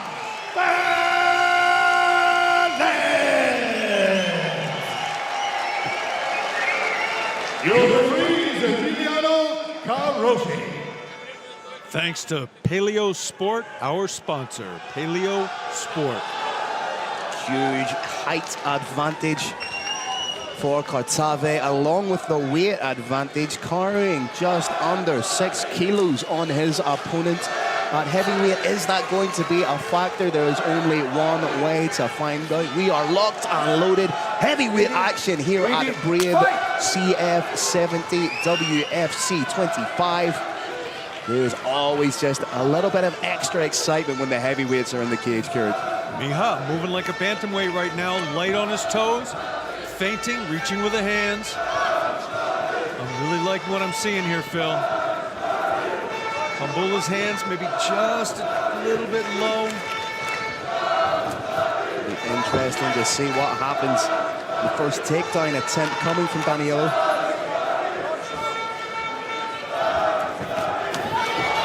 Miha trying to land big shots right from the get-go. Miha does train with guys like Luka Potrajšek, like Jakub Nedo. Trains with some of the best guys in Slovenia. Bambula's got to watch those fingers reaching out. Shot over the top. Miha Furlitz scores the takedown. That is huge, Kieran. Phil, that was my favorite moment of this month. That was absolutely mighty to see the IMAF representative put a world-class wrestler on his back in the first minute or two. Now he's got mount, Phil. He's going to try and rain down bombs here. Good head position, and Kartave needs to get back to his feet, but in doing so may give up his back. Potential for an armbar here. Nice work from Kartave to get back to his feet, and digging in for the underhook intelligently is Miha, but this is where those 6 kilos make such a big difference. Kartave with the takedown and takes a little bit of the wind out of the sails of the audience here. Trying for a guillotine. Not quite sure. Nothing there, Phil. And then guillotine, traditionally a little bit harder to finish. Interesting to see if he chooses to pull guard on it. Another takedown would be huge here for Furlitz. Good heavy sprawl from Kartave. Under the evolved understanding, Phil, of the unified rules, takedowns alone don't count for much. This is what counts. You take the person down and then you pound them. Was that a legal knee? I wasn't quite sure. From my position, it looked like it may have been a grounded opponent. Again, back to the guillotine attempt here from Kartave. Right up again, needs to break those hands and separate. Doesn't look like he's in trouble right now. That doesn't look like a locked up guillotine. There is zero danger at this point.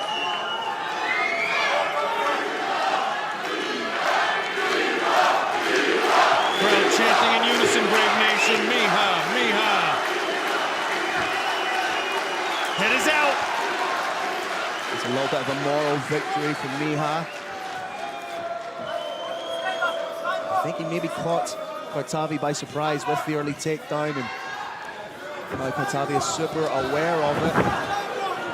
This is where that weight comes into play as the fight progresses.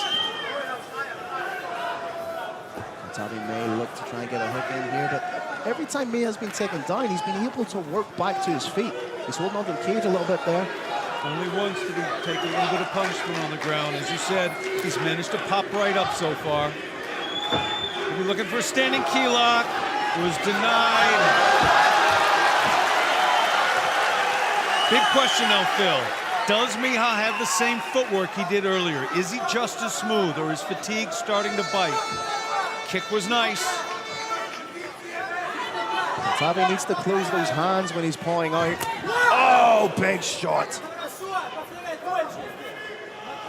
Crowd didn't react to it, but that was definitely a huge shot. Glancing blow from Miha. Now finds himself pressured against the cage. Let's see how good that defense is. Cavi showing himself to be the stronger, which would typically be the case against a wrestler. Good takedown from Cavi. Oh, huge knee to the body.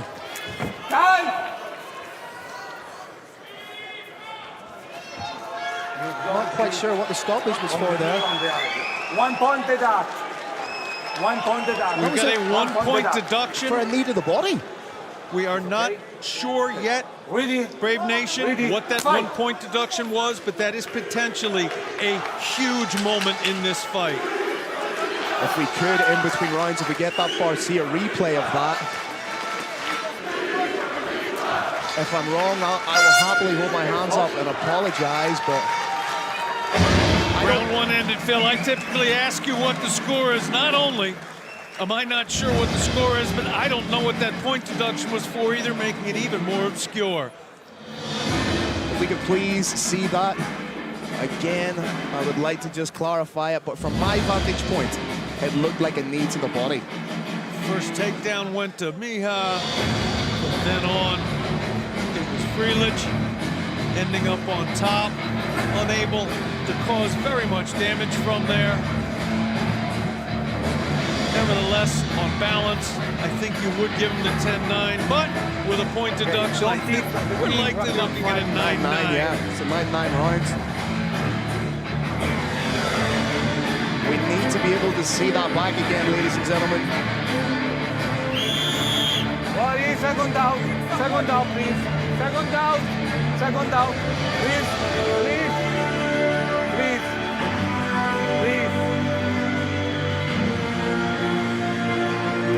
Both fighters gulping for air, Brave Nation. Look at Miha's feet. Watch that footwork. Is he bouncing or is he plotting? Checks out the arms. And now, with that being potentially a 9-9 round, does that change the approach of either man? I think they both have a lot to be confident of. Miha just needs to move in and out a little bit more and not engage in this. Scores the takedown, somewhat labored. Danilo needs to get back to his feet or turn the position in the attack. Just as I say that, pops a knee down. Could be looking at a lateral drop here.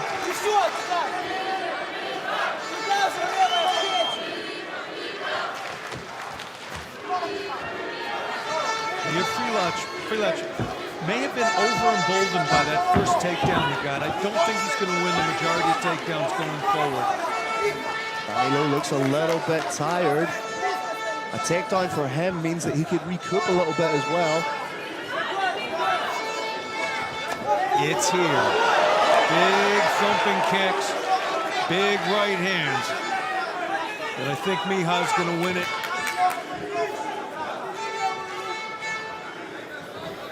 Ooh, little shift there.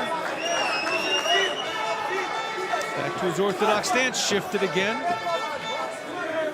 Giving his opponent a completely different look. Big shot over the top.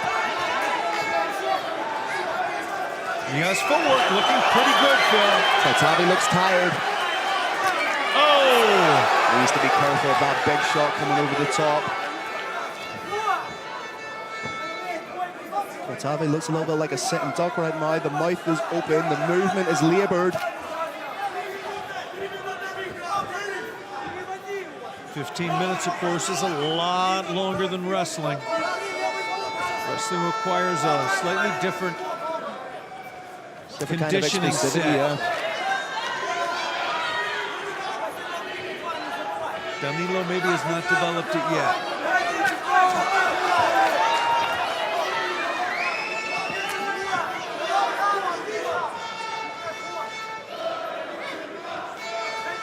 Bambula showing some nice kicks for a big guy.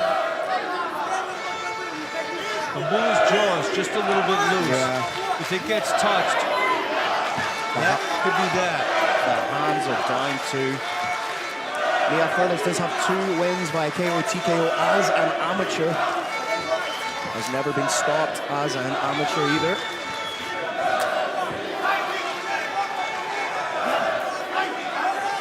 Great speed for a big guy. Kick went a little bit low. Brave Nation fighter has got up to 5 minutes to shake off the effect that low, but he's not going to need it. I don't think he wants to take the 5 minutes. He doesn't want to give Cavi that 5 minutes to recover. Little glove touch to show nothing personal about that low kick, that low kick. Lancing shot over the top, doesn't land clean, but you get the feeling with every shot that Furlitz lands close with, the crowd are going to go crazy. Nice question mark kick from the big man Bambula.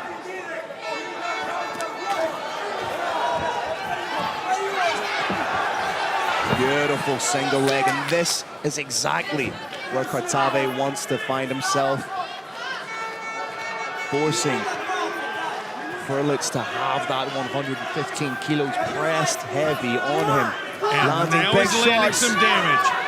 Now he's doing what he needs to do. Furlitz doing a great job of getting back to his feet. This crowd is lifting him up where he belongs.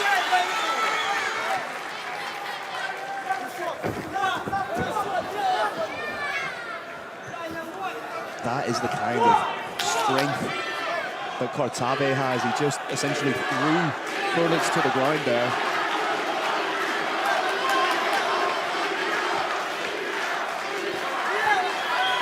Miha rising.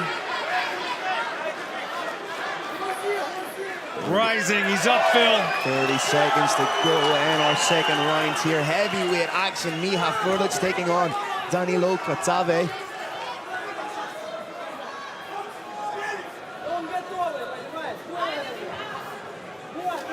Cavi running on pure heart right now. And you have to remember, both these guys are making their professional debut. The adrenaline thump is inevitable. Oh, huge shot over the top. Brave Nation, we got a couple of giants right on top of us. Felt like they might come flying straight through the fence. Phil, talk to me. What do we call that round? Very close round. You know, you did have that top position from Cavi, but the more proactive fighter for me was Miha. It really comes down to the subjectivity of the judges, right? I like Miha in that round 10-9. I think we both agree on that one. Looks like we're at a 19-18 round. Factoring in that point deduction, we see some of the action. One thing I would like to see from Miha when he lands his shots, it's almost that amateur mentality is still there, to use your shots to close distance and clinch. I would like to see him land his shot, step off, and keep working with the hands. And land another shot. Yeah. Exactly. I don't think Frelic is going to find any advantage in clinching with a world-class wrestler. He's going to find advantage in punching a world-class wrestler in the face.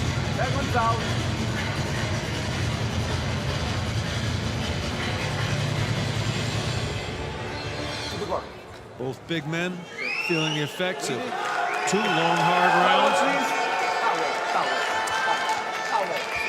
This is already longer than an amateur MMA fight. These guys have fought 10 minutes. Amateurs are three-minute rounds. Those extra minutes definitely make a difference.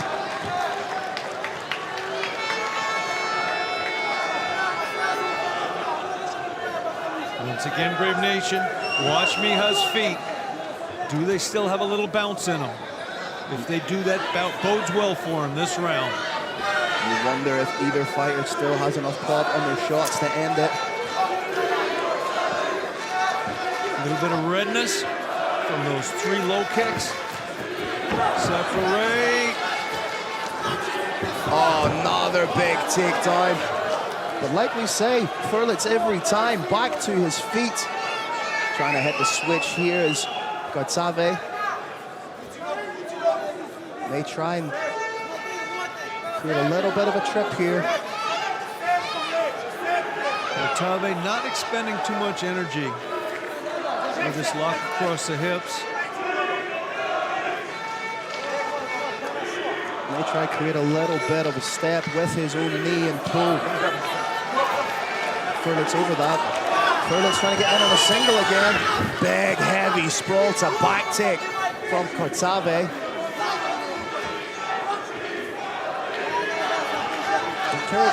Cavi might need to finish here if he wants to win, taking into consideration that there was a fight-changing point deduction. Could end up being a draw. What Miha needs to do is just bounce just a little bit, pop in and out, and land some big shots. That's what he needs to do right there. Both fighters look like they're kind of running on fumes right now. Deep waters of the 3rd round. Brave Nation, it's not just fighting 10 minutes. It's not just that they're big, big men. They're also under TV lights. It's hot in here.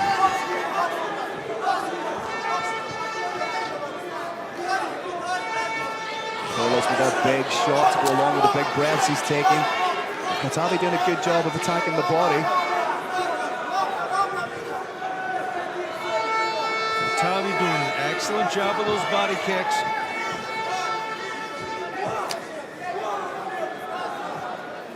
We are looking at 2 men that are running on heart and determination. Could come down to who wants it more. For me, it's Cavi's pulling away in this round a little bit, not necessarily the entire complexion of the fight. Kick went long. It's going to give both of them a chance to catch their breath.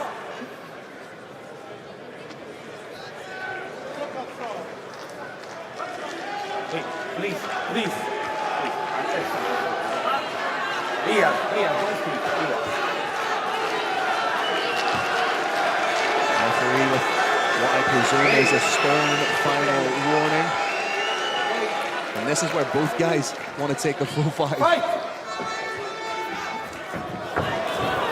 Little bit cheeky, the crowd didn't like that at all. Sportsmanship be damned, this is a fight. It was legal, Brave Nation. Might not have been pretty, but it was legal. Miha flat on his back. He's got to get on his side. He's got to get a forearm into the hip. He's got to try and work himself up back to standing, or at least return to guard. Laying flat in your back, receiving punches from top is no way to win a fight. Cavi staying active, doing just enough. Landing little pot shots, and he's in the dominant position right now.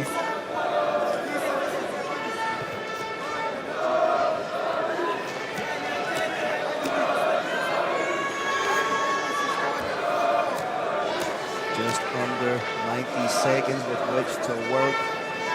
Furlitz can't afford, in a fight that's this close, he cannot afford to be on his back right now. And it's very easy for me to say.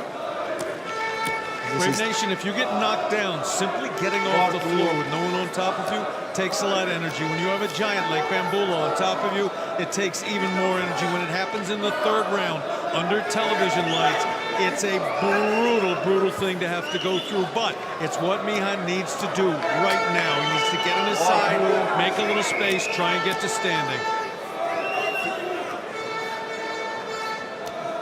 Final stanzas, and flat backing just isn't enough for Miha right now. Needs to turn to his side, needs to hip in, needs to shrimp out to shrimp in. Try and get a knee shield in, try and get guard back, but with coming up to 20 seconds left, I don't know if that's going to happen.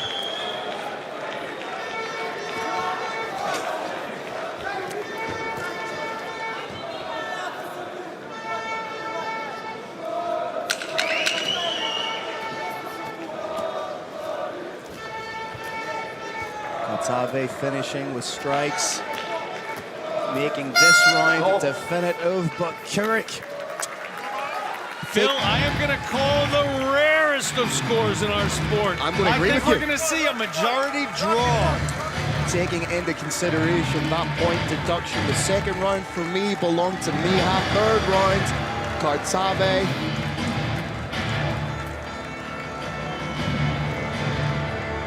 Third round quite a bit clearer than the second one. Both fighters taking in as much oxygen as possible to recover. Miha standing. Danilo down on the ground, taking a knee, and he's up. And Miha's down. These two just gave it their all for 15 minutes. They are now going through one of the most miserable parts of this sport. That is waiting in the cage for the announcer to let everybody know what the judges said. The pressure is massive at this point.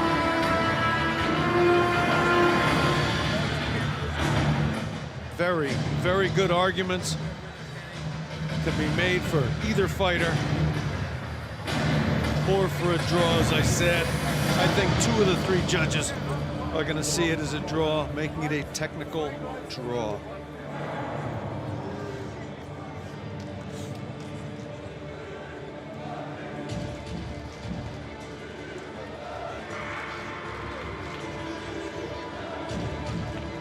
There he is, the man in gold, the roaring lion of Brave. Carlos Kramer has the official decision, and Brave Nation, in just moments, he's going to let us know. Blue.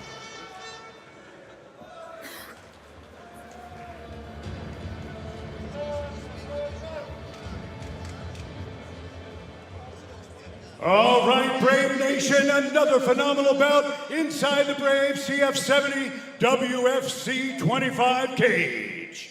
After 3 rounds, we go to the judges' scorecards. All 3 judges scored the bout 28-28. We have a unanimous draw. There you have it, Brave Nation. Given that point deduction, that was the correct call. This bout has been officially called a draw. You called it, Kirik. Again, showing everybody why you are the OG of mixed martial arts. And are both fighters going to be disappointed by that, or is this a good learning experience for them? How would you quantify the 3 rounds that we've just seen? Kissing your sister, nobody wants a draw. You see some of the action. But hey, do you know what that means? We run it back. Rematch.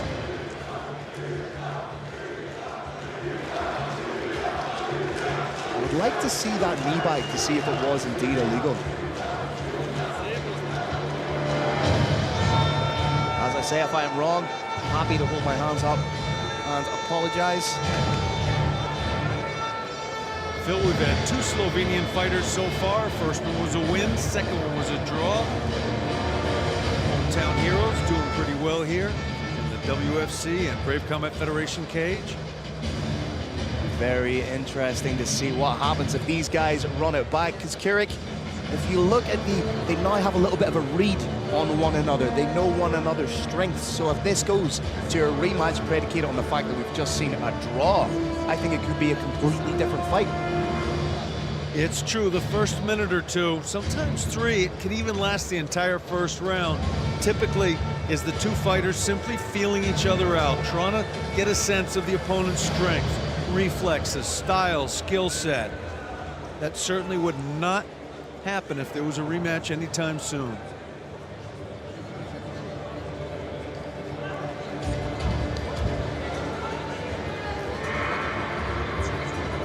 Fighters did land big shots, and if we're trying to take the positives away from it, both fighters in their professional debut got 15 good minutes under their belt. Huge, at the very, very least, a huge learning experience for them. This bout is brought to you by Brave Gym. Training for mind, body, and spirit. Brave, it's more than a gym. Brazil's Adilcio Alves is a crowd favorite with 10 stoppages and 7 knockouts. He is riding a 5-fight win streak, and the Capoeira specialist will want to defy the odds and work his way to becoming the latest Brave CF champion out of the famed CM System Gym in Brazil. Daniel Moodley successfully returned to Brave CF last year after a 2-year hiatus when he beat the Philippines' Janelle Luasa at Brave CF 66 and is looking to expand his winning streak and earn himself a place in the flyweight rankings. Coming up next, Adilcio Alves takes on Daniel Moodley in a flyweight bout. All right, Brave Nation, before we move on, a huge thank you to Mount Namanui as our sponsors for tonight's historic Brave CF WFC 25. Let's welcome our next warriors into the cage. First up, please welcome, representing Australian top team and fighting out of South Africa. Give it up for Daniel Buddha Moodley.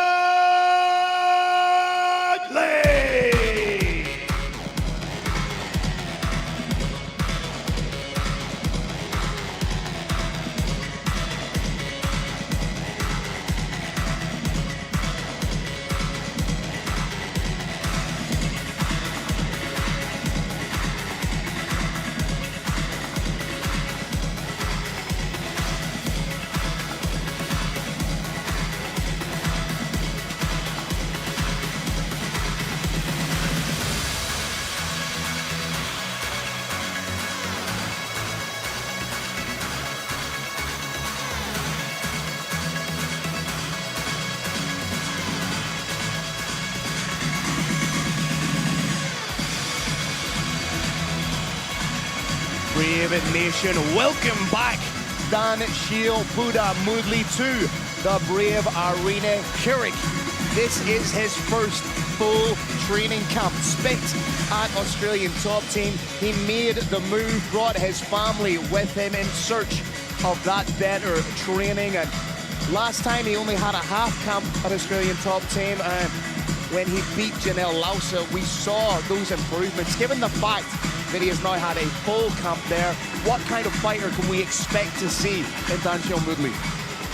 Brave Nation, we love Buddha Moodley. We are going to see an even better fighter than we did the last time. We saw a great fighter the last time. I want to throw one thing in there. This is a fighter who still bleeds green. He is in Australia right now, training with a great Australia type team, but he is a proud South African fighter. We're about to see a Springbok in the Brave Combat Federation WCF cage. A Springbok with a little bit of bounce of a kangaroo.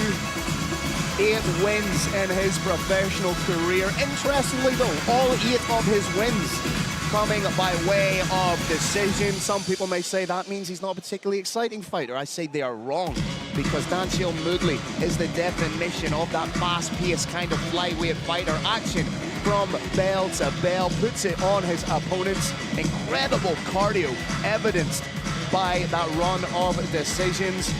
I cannot wait to see what improvements, what new gains he has made fighting out of Australian top team. Final checks and balances being done.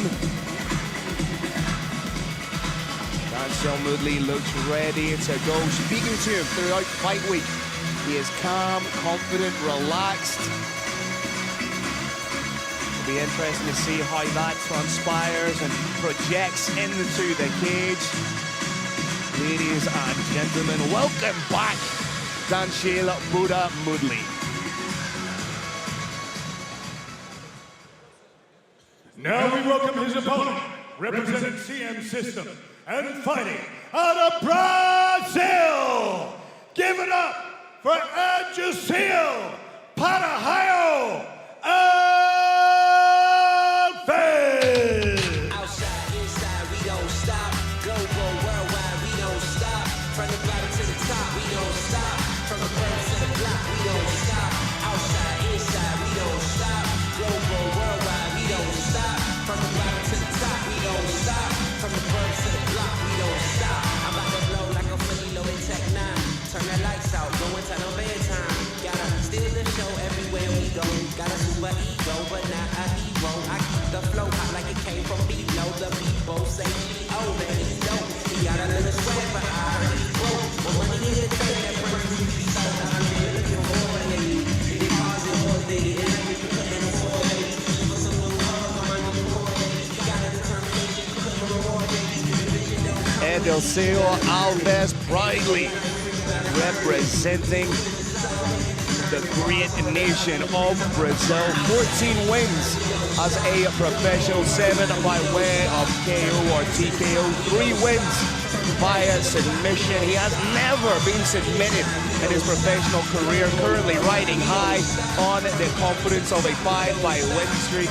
Carrick, as a huge comic book fan, it would be remiss of me not to point out the Flash, the nod to the Flash right there, his child's favorite toy, bringing it with him for a little bit of motivation to remind him why he is going to war in the Brave Cage.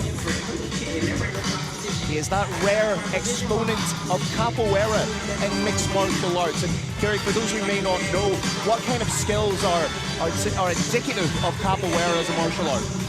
Phil, capoeira is a martial art that is believed to come from Africa, was developed by slaves in South Africa, escaped slaves, needed a system to defend themselves.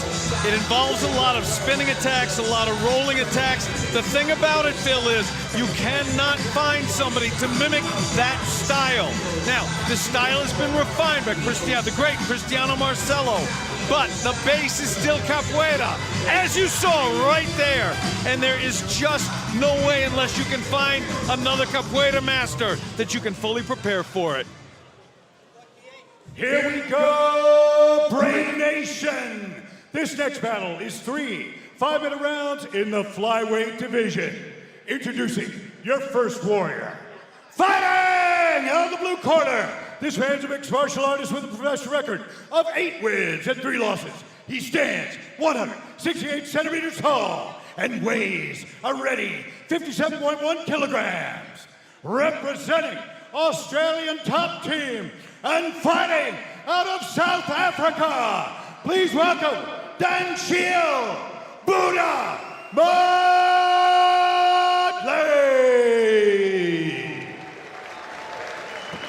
And his opponent, fighting out of the red corner.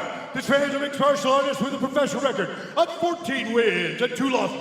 He stands 167 centimeters tall and weighs a ready 57 kilograms. Representing CM System and fighting out of Brazil. Put your hands together for Andreas Berg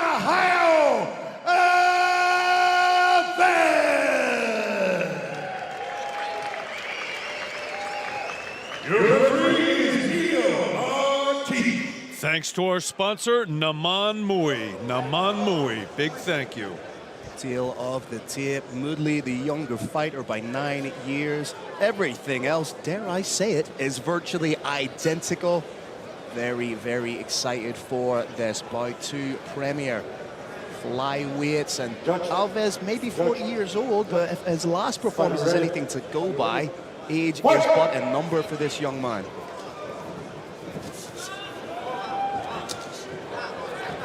Nice front kick. Big shot right away. Straight hand. We got the beginnings of an armbar. Trying to roll into that armbar. Let's the most opportune time to get it when both these fighters aren't slick with sweat. He's trying to underhook the leg, needs to be wary here. Did you see went on the leg? Look for a knee bar, didn't have it. Looking for a heel hook now. That too is denied. Moodley doing a great job to defend there, and he caught Alves with a big shot in the opening stanzas there. Great opening, though, for the 39-year-old fighter from Brazil. Ooh, nasty knee right there. This is why we love the flyweight division. Frenetic action from start to finish. Moodley trying to get in here on a takedown. Trying to establish that second underhook, does so. And surely this is good for Alves right now. He has an opportunity to refocus after eating a big shot. Nice popping off some solid elbows. Oh, and it's being set up by some very intricate pummeling with the arms. Pummeling Brave Nation is standing wrestling, looking for that inside control that will allow you to take your opponent down, that will allow you to land a clean knee and not eat a knee yourself. These are big, big knees, Keurig. They're going to be an investment as the fight progresses. Be interesting to see if the referee allows them to continue. They're putting a lot behind these knees. These are excellent referees here. They don't want to see little chip shots, little tap, tap, tap. As long as you're trying to cause damage, they're going to allow it to go on. The only tapping we want to see is if someone's in a deep submission. Good head position from Moodley, just getting that head underneath the chin of Alves. I'd like to see him do that again. There it is.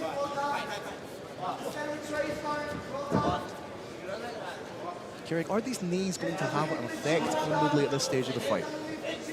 They're not going to right now at all. They absolutely are going to in round 3. You can hear the crack from these knees. They are pinpoint.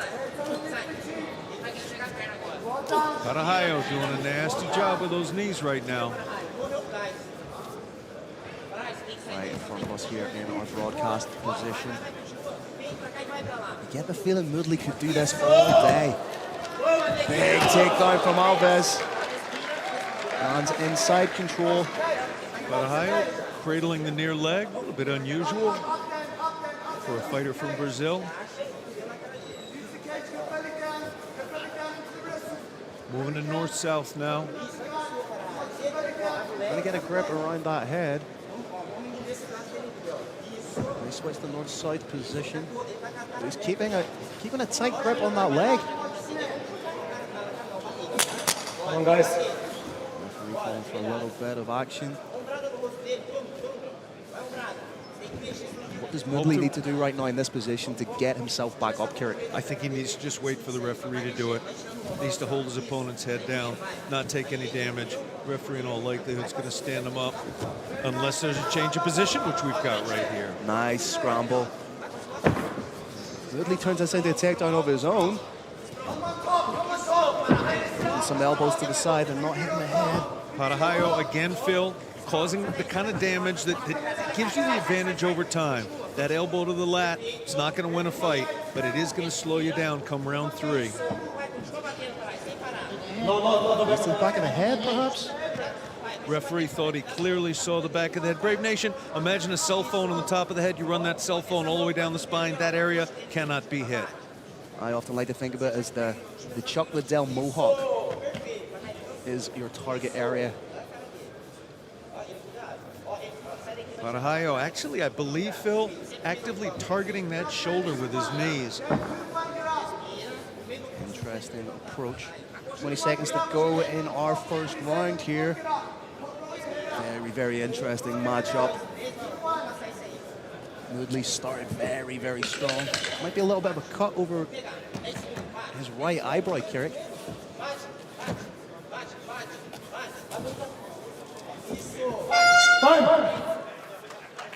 Interesting fight, interesting first round. The dynamic changed a little bit. as the fight progressed. Brave Nation, we absolutely are not judges, but Phil, how are you calling that round? There was the knockdown from Moodley in the very opening stanzas, but for me, with regards to positional control, that near submission attempt, I have to side with Alves on that. I see it the same way. It was, as you indicated, very close. We're getting a look right now in slow motion at some of that close, some of that back and forth action. There's those digging elbows into the lat. Moodley is by no means out of this fight.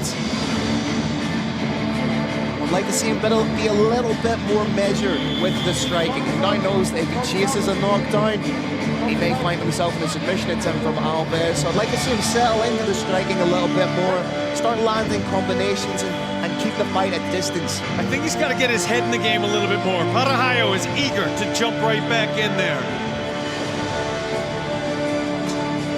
Farhad recognizes he had an excellent first round. Believes Holy's going to have an excellent second round.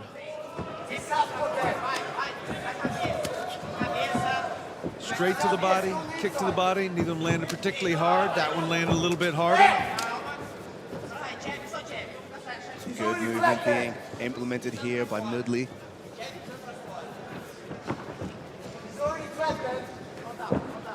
Capoeira is renowned for kicks. I want to keep it in boxing range.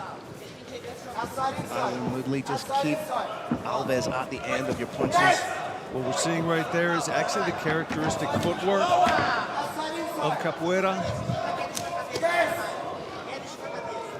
Another nasty shot straight to the body.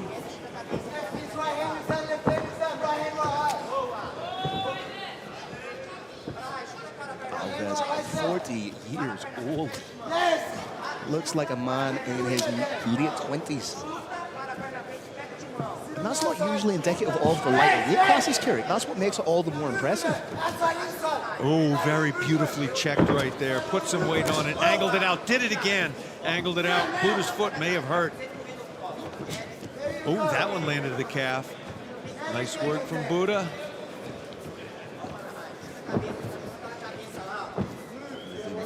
A more measured approach in this second round, trying to find those little gaps. Alves may look like he's not particularly busy right now, but he's only ever, it's that tempo, that slow, looks like he's slow and plodding and then bursts into action. Kind of lets you settle in and fires off something quick. Maybe trying to get in on a takedown, eating some big elbows. Beautiful takedown. Used the cage brilliantly, but Alves, as soon as his backside touched the mat, he was trying to get his back against the cage, trying to get up, trying to hit the switch. Has a grip of Moodley's ankle.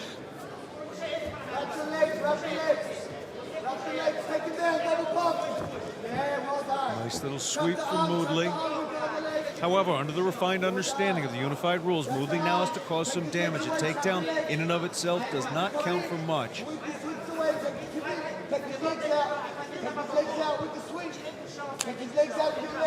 Farhad struggling to get back to his feet. As long as he keeps threatening that return, it's going to be hard to ground and pound him. Looking for the switch again. Oh, hits it beautifully. Finds himself in the dominant position. Fantastic scramble right there, Kerry. Phil, everyone can do everything now. It's a textbook wrestling move. And this is not where Danso Moodley wants to find himself right now. The referee would like to see just a little bit more action than he is. Alves needs to be careful here with his shot selection. Come on, guys.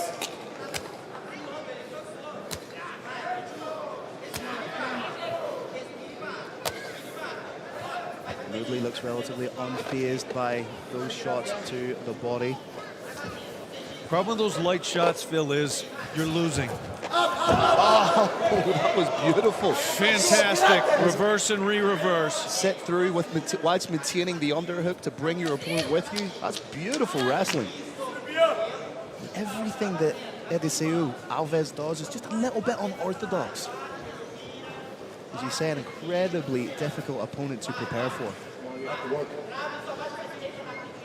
Approaching the final minute of the second round.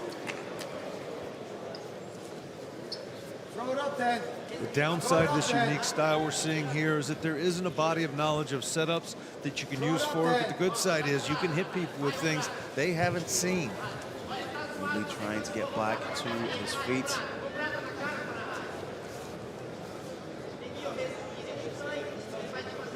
Alves doing an incredible job. Known primarily for his striking, but right now he's showing incredible positional top control. Positional top control with a little bit of a wrestling flavor, a little bit of a ride flavor rather than a strict judo jiu-jitsu pin. Half guard now, doing enough to keep himself honest in this position, landing enough shots. Off the fence. Off the fence.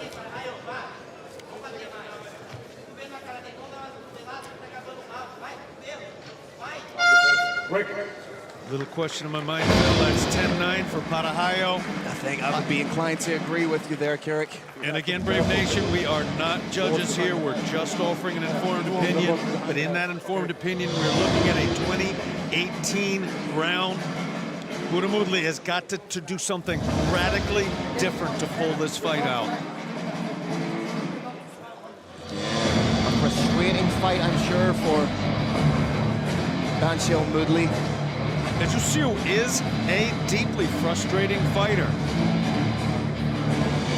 As you say, just with somebody with his particular style, you can't prepare for someone like that. Very, very difficult. There's not a lot of capoeira specialists in the MMA sphere right now that you can come bring into camp to help.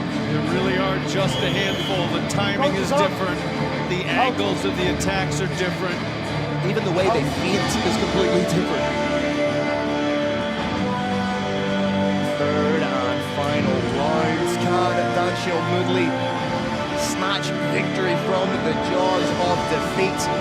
Or will Edisel Alves remain undefeated in Brave Combat Federation? Great Moodley trying to shake the fatigue out of his arms. Jussiu looking a little bit more aggressive. Beautiful show of sportsmanship between these two warriors. Buddha lands a big right. Buddha lands a big hand. Nice work. Nice evasive footwork from Moodley. I don't want to see him try and shoot in this round. Would like to see him let the hands go a little bit more. Swing and a miss. That one had everything on it. We're back to vintage Buddha now, staying on the outside a little bit, circling, attacking at angles, throwing wide looping kicks. That's a good shot. This is the Buddha of old. That's the capoeira of new. It looks great, but if it's not landing. Crowd enthralled by that. Capoeira is not just those kicks, it's the footwork that precedes it, the shifting. You're seeing it right here, the shifting from left to right. All on a rhythm, all designed to coil the body and explode out of it.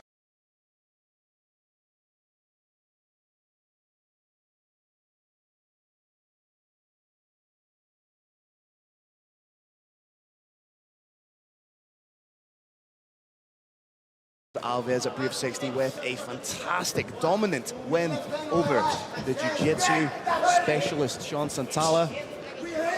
Like I say, he wants to continue that momentum here tonight in Ljubljana, Slovenia. Moodley having a very good round so far.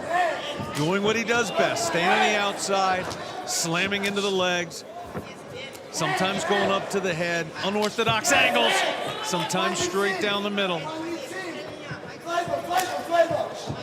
Those low sweeping calf kicks are paying dividends. Moodley needs to get out of there.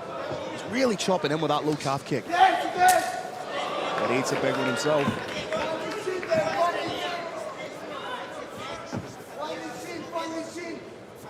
Moodley needs to step it up just a little bit, put those hands together. Parahayo showing some redness across that calf. The effectiveness of that particular kick, Brave Nation, is due to the nerves being very, very close to the skin.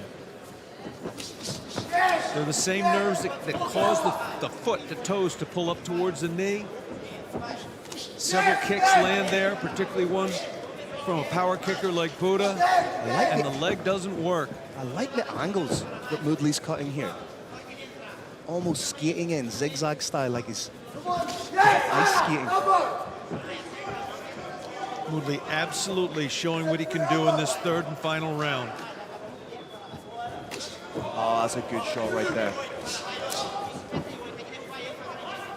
And it's smart to take out the leg of the capoeira specialist.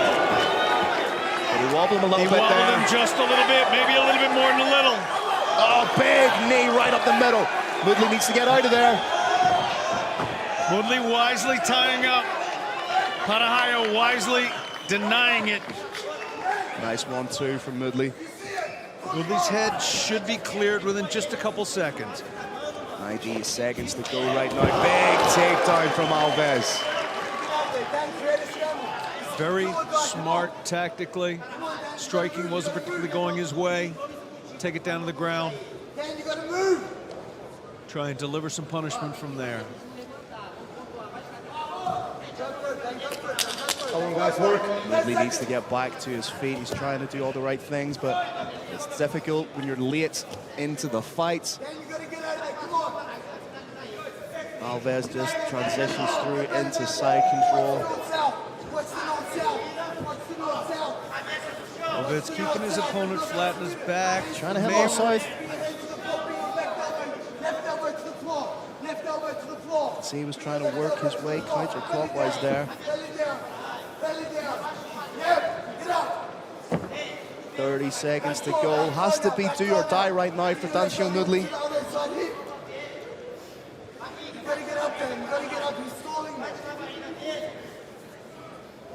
Come on, guys. Arm choke is nope. A little bit of a threat, but not a lot of it.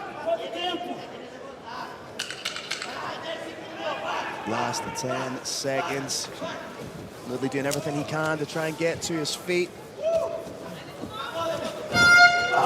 Very solid third round for Dan Shield.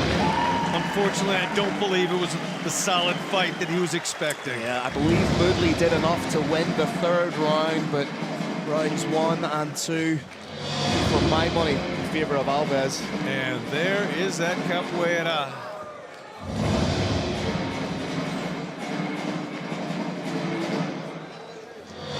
Terrific back and forth fight.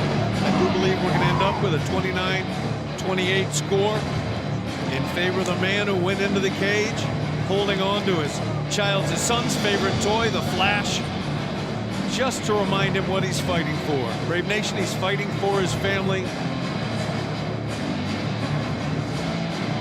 And I think he did what he needed to do to win there. Parahayo, 29-28 is the likely score we're going to hear. And there's that capoeira. This is the most beautiful martial art in the world, and having done it, I can tell you it's also one of the most physically difficult, if not the most physically difficult. All those cartwheels, all those spins, take a heavy toll on the body. And here he is. Referee is now going to gather the fighters to center. When both fighters are center cage. Carlos is making it all happen. Carlos Kramer, tell us that score. All right, Brave Nation, another phenomenal bout inside the bravecf 70 WFC 25 cage. After 3 rounds, we go to the judges' scorecard. All 3 judges score the bout 30-27 for unanimous decision victory. Out of the red corner, and Juice Hill, Parahayo, Alves! Phenomenal performance by Edusio Parahayo Alves, sweeping all 3 rounds on the judges' scorecard. Phil Campbell, Irish Thunder, is standing center cage now with a translator to have a word with Parahayo. The name means lightning rod. All right, ladies and gentlemen, I'm here with a victorious Edusio Alves. Congratulations on a fantastic win. Give us your thoughts on the fight.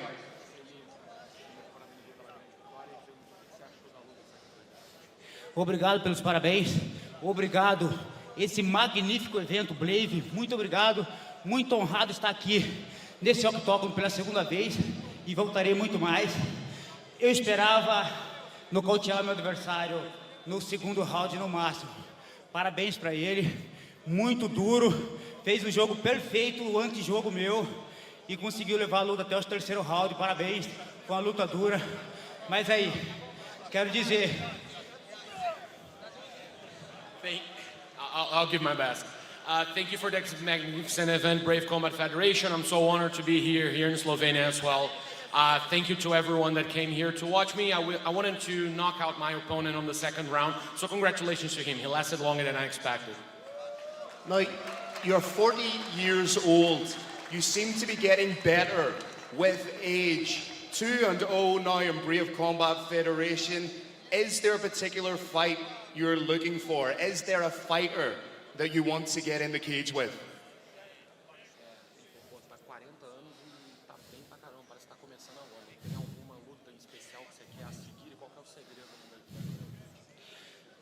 Tô com 40 anos, o segredo da juventude é manter sempre ativo, treinando.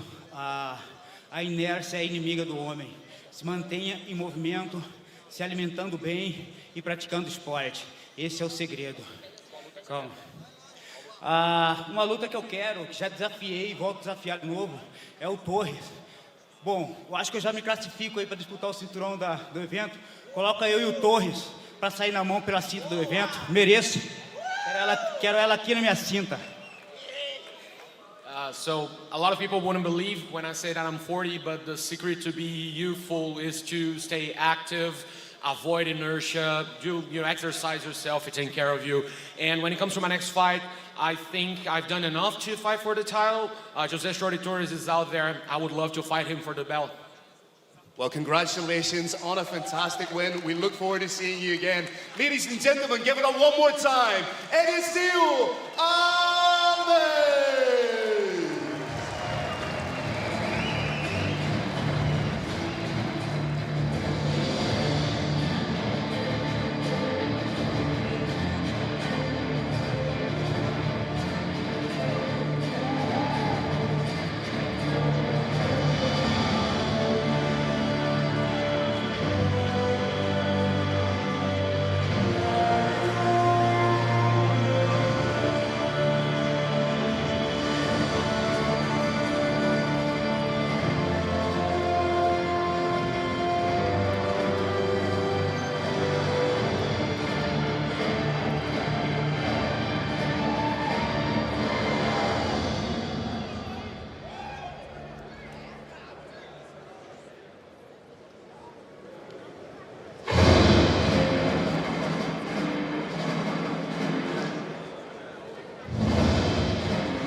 A man's vision, determination, inspired a generation. It gave a new dream for the youth of his homeland. It created a groundbreaking revolution in the sports. When a vision is strongest, nothing can stop its far-reaching impact. And the vision was 3 powerful letters: KHK. And today, his vision is far-reaching. The valor and pride of his homeland is far-reaching. Today, his vision is defining the future of a new generation. A generation of heroes and of gladiators. Today is the day of hope for the hopeless. The day KHK will inspire the souls to fight back, irrespective of what they are and who they are. Many will emerge as heroes. This will be a new era of true heroes and gladiators. When he stood in the front and led them, they called him the Prince of Gladiators and Heroes.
Federation is truly the world's #1 global mixed martial arts. Stage is set, the bright lights are on, and this is Brave Combat Federation. Are you watching closely?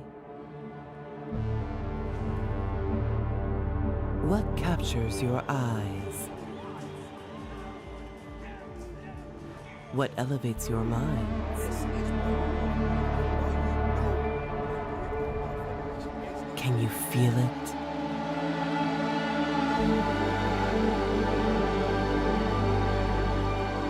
The spirit of roaring warriors echoes through the arena. This sport is not easy. It's very difficult.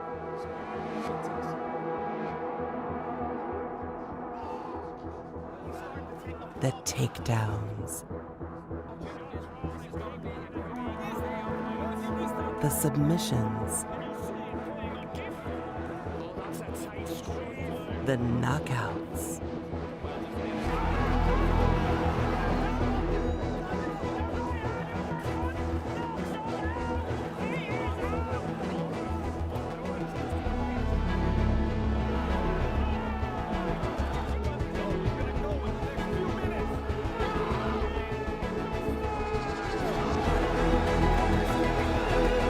Gods and inner demons dance together. All for greatness.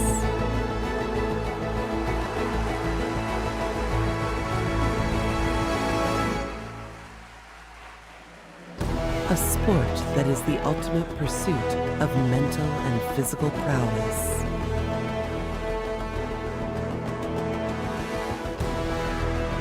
It is the tears in victories and the pain in losses that lead us to the edge of our emotions.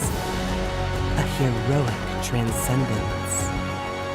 The grasp of this immersive experience exceeds all nerves. A captivating story that resembles a vision. To celebrate the true spirit of sport in its full glory. A heart that is of fighters, coaches, spectators, organizers, sponsors, partners. A sport that is the embodiment of your true self. And this is Brave Combat Federation.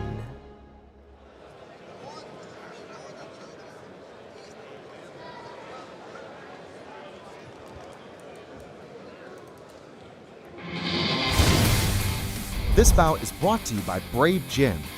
Training for mind, body, and spirit. Brave, it's more than a gym. One of the biggest stars in Arab MMA, Izzadine Al-Derani, was unstoppable with a 5-fight win streak before hitting a speed bump in his Brave CF debut late last year. Now the Palestinian samurai is eager to return to winning ways and climb the bantamweight division ladder. With Brave CF's return to his native Colombia fast approaching, 3-time national amateur and combat sambo champion Eduardo Mora will want to quickly find his rhythm again after back-to-back losses and prove why he is still the spearhead of Colombian MMA. Coming up next, Izzadine Al-Derani takes on Eduardo Mora in a bantamweight bout. All right, Brave Nation, before we move on, a major shout out to Petrol as our sponsors tonight for our historic Brave CF 70 WFC 25. Let's bring our next warriors into the cage. First up, please welcome, representing Rhino Sambo Club and fighting out of Monterrey, Casanare, Colombia. Please welcome Eduardo El Burro Mora.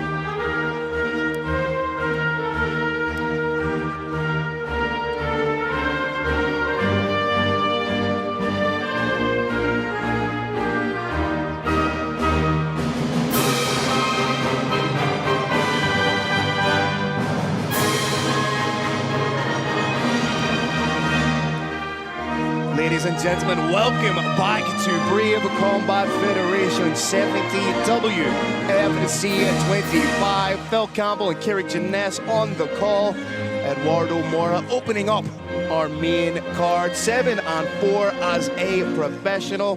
His last fight, he lost a unanimous decision to Hamza Koueji at Brave 65 in October of last year. But Eduardo Mora is the type of fighter that will take the learning from that, implement it into his training and become a better fighter. He is a 3-time Colombian amateur champion. He is a 5-time Colombian national combat sambo champion. A very, very well-rounded fighter and very confident coming into this fight.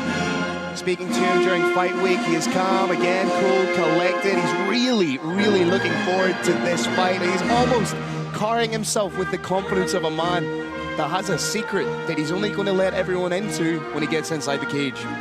South and Central American Spanish-speaking fighters are, of course, known for being great strikers. We've got a great combat sambo player in the cage right now.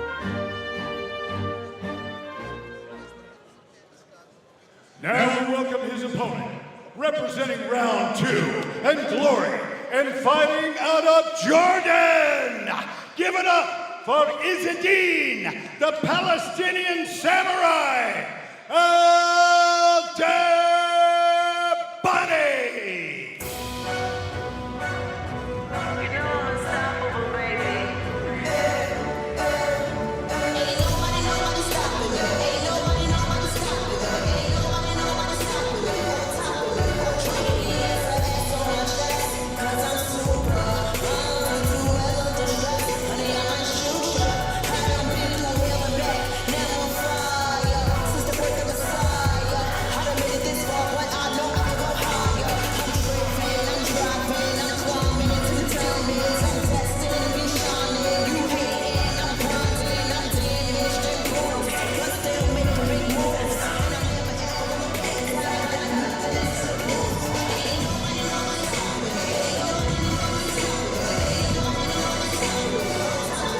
The wild man of global mixed martial arts, the Palestinian samurai, Izzedine Al-Derani, 13-3 as a professional.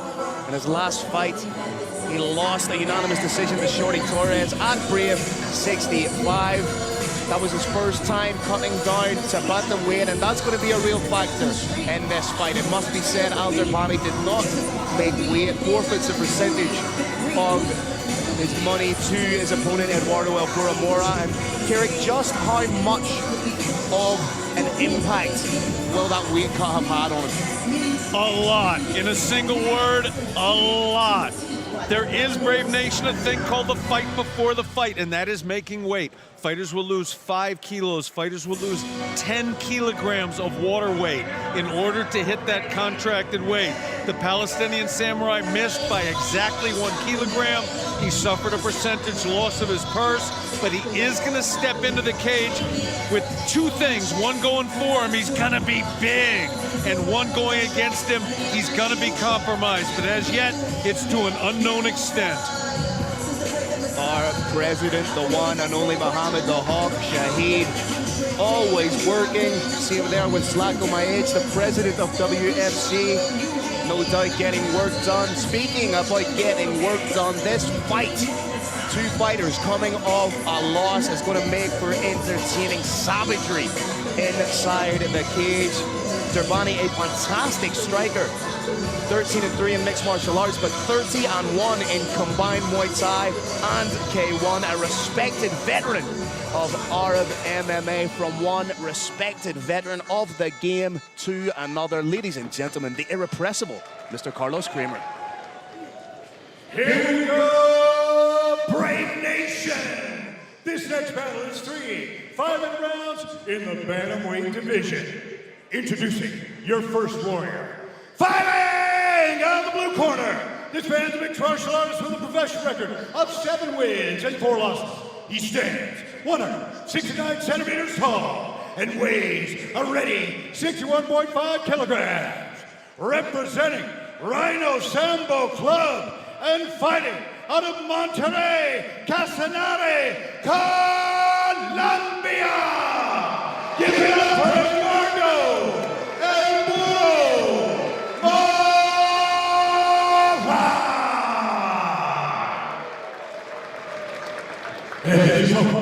Fighting out of the red corner, this man's a mixed martial artist with a professional record of 13 wins and 3 losses.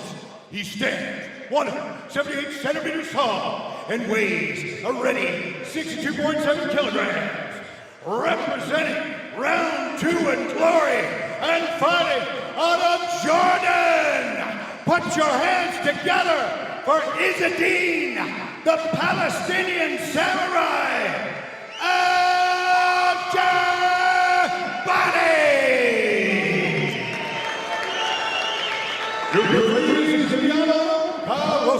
Big thanks to our sponsor, Petro Group. Phil, Izzedine Al-Derani is looking for 2 things here. 1, he wants to win. 2, he wants to win in such spectacular fashion that he gets a rematch with none other than Hamza Al-Kuheji, who he holds a win over. This has the potential to be a fantastic matchup. Izzedine Al-Derani, an incredibly powerful, quick striker. It'll be interesting to see how Eduardo copes with the kind of pressure that Al-Derani will inevitably put upon him. He's going to cope with his heart.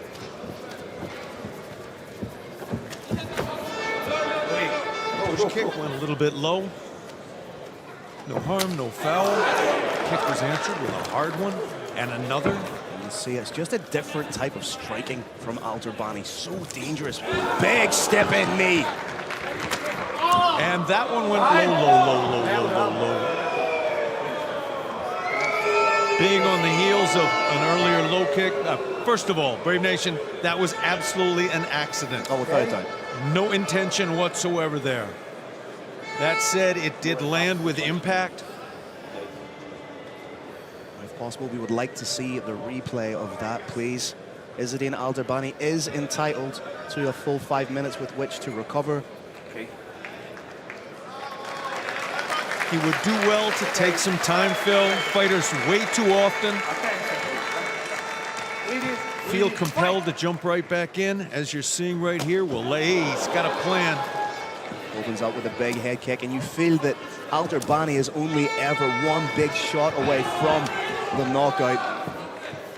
Interesting to see. Oh, I got through. Al-Derani with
This is where Mora needs to go to work. He had some big shots in the stand-up. He needs to reclaim a little bit. Triangle attempt potentially here from Al-Derani. Needs to open that guard. Now he's remonstrating with the referee about his stand-up. Always working. Al-Derani always working.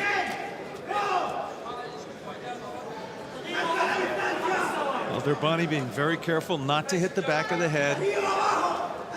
Very simple rule, Brave Nation, is when you're hitting that back of the head area, as long as part of your hand or your foot lands on the ear, you're okay. A little bit of ear, you're fine. So far, that's what we're seeing. Scope here for some elbows. Shouldn't Mora choose to use them? He's framing off in the head. There's a nice short elbow. Nice work to the body here from Mora. Needs to keep the hips square. Beautiful work from Al-Derani. There's a Gilly in place. It's tight. Oh, that looks tight, Carrick. It's very, very tight. He's turning into a ninja choke, Phil. He's putting absolutely everything into this. Mora could go out. That's the top. That's it. Wow. The first ninja choke in the career of Izzedine Al-Derani. Beautiful work. Cinched onto it. Phil, we said the Palestinian Samurai needed a spectacular win in order to make a case for another fight with Hamza Kouheji. He just got a spectacular win. There you see it switched to the bicep grip, from the guillotine to the ninja choke. And from there was only so long that Eduardo Mora could hang on. Fantastic performance from Izzedine Al-Derani, picking up his first win in Brave Combat Federation.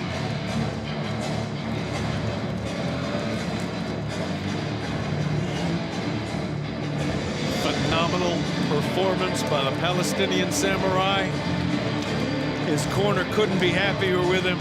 Fans couldn't be happier with him.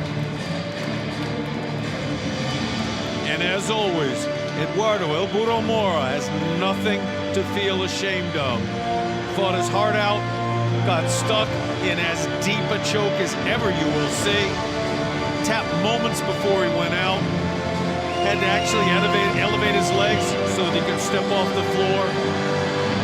There's a little window, your sight of vision closes in as you slowly fade to black. It goes to a pinprick, like you're looking through a keyhole in a door, and then you go out. He was at that moment, tapped at the last minute, elevated his feet to get some blood back in the head. Now he's standing. Disappointed, but unbowed is Eduardo Mora, and exultant is Izzedine Al-Derani. And here he is in gold. Carlos Kramer, tell us the time.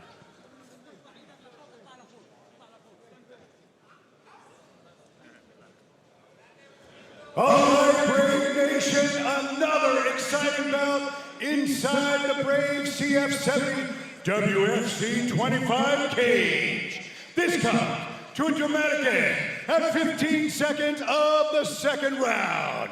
Your winner by ninja choke, Izzedine, the Palestinian Samurai, Al-Derani.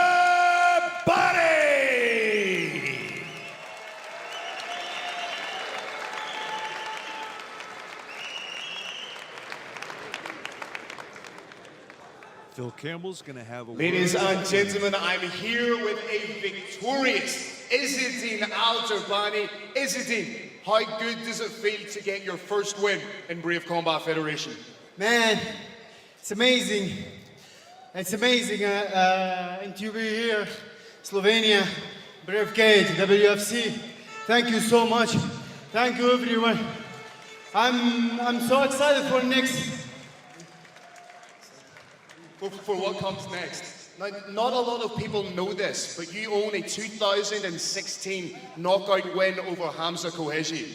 Hamza Kouheji has gone on to become one of the faces of Brave Combat Federation. Is that a fight you would be interested in? Listen, I'm here in my division. I'm ready for anyone. and anyone. So, Brave, Shahid, Sam, give me anyone. 66, lightweight, bantamweight. I'm fucking greedy here, man. Yeah. And listen, this is first fight for me with my son. I'm so proud for myself. I want to get this win for my son.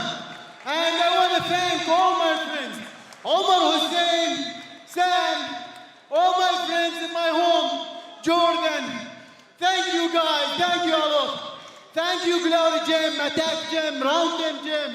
Thank you Rise Up, thank you everyone. Thank you so much. Ladies and gentlemen, no better way to put it. Give it up one more time for a victorious Izzedine Al-Derani!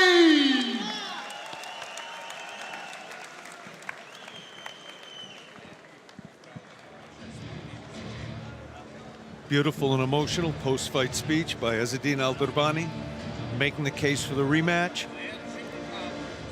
He needed a spectacular win, and now we're watching some highlights that are, in a word, spectacular. That wasn't so much. That was a low blow. There was that head kick. It landed over and over and over again, almost. Slowly wearing El Burro down. And again, we're seeing the beautiful changes in angles. Get the opponent worried about a kick coming behind the ear and spin, boom, throw it right up to the chin from the center. This is El Burro's best moment. When he turned it around, took his opponent down on the ground, was eventually reversed, back to standing. And it's a little bit of a rinse repeat. The taller fighter stayed on used his distance management, his footwork, and other skills to stay on the outside and launch wild attacks from relative safety. Ladies and gentlemen watching at home, apologies for any colorful language you may have heard in the post-fight interviews there. A little bit of overexcitement from Izzedine Al-Derani, but what a performance. The finish was exquisite. The striking was exemplary. A potential fight with Hamza Koueji? I'd pay for that. It's coming, Brave Nation. Was that little technical nuance of having the guillotine and then switching to bicep grip for the ninja choke. So smart, so intelligent. To have that awareness, that's what makes the difference between good fighters and great fighters. When you were up there, Phil, I tried to walk Brave Nation through what happens when you're stuck in a choke like that. Your vision gets smaller and smaller and smaller until it's a pinhole, and then you completely fade to black. This bout is brought to you by Brave Gym. Training for mind, body, and spirit. Brave, it's more than a gym. Slovenia's Luka Podkrajček is unbeaten since turning professional with 4 wins in 4 stoppages. He returns to the bravecf cage after clinching the WFC heavyweight title at bravecf 34, and now looks to make a name for himself in the most global MMA promotion. Pavel Delicko is one of the most intimidating individuals inside the bravecf cage. The KO artist possesses the most vicious power in his hands, with all 4 victories coming via knockout. Coming up next, Luka LP Podkrajček takes on Pavel the Experiment Delicko in a heavyweight bout. All right, Brave Nation, before we move on, a huge thank you to VBO, our sponsor tonight for our historic bravecf 70 WFC 25. Now, let's welcome the heavyweights into the cage, letting the leather fly. First up, please welcome, representing Lockdown MMA and fighting out of Lithuania, Pavel the Experiment Delicko.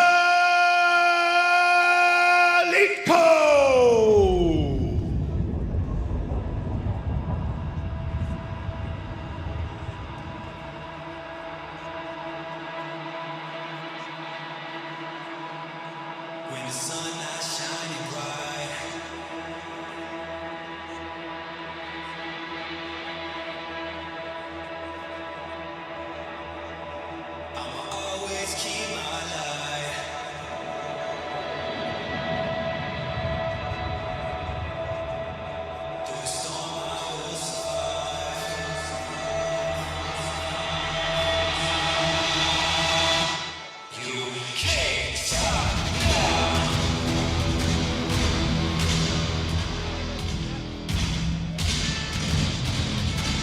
Another huge fight with serious ramifications in the heavyweight division. Pavel Dalitko 4-2 as a pro. Every single one of his victories in mixed martial arts coming by way of KO or TKO. He has never been to the judges.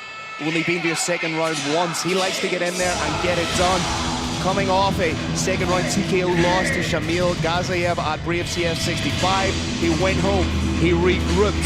He's began training at Team Carbon with the likes of we see there. Heavyweight star Tom Aspinall, Mindaugas Gervais under the watchful eye of Colin Heron. And if you are training with that pedigree of fighters, you have no choice but to get better. You're talking about elite level heavyweights. And Phil, we're talking about getting better from a very, very high level already. This is somebody who's barely seen a ring card girl. In fact, it wasn't until his it wasn't until his Brave debut that he ever saw a ring card girl as a professional. He'd won his bouts in the very first round.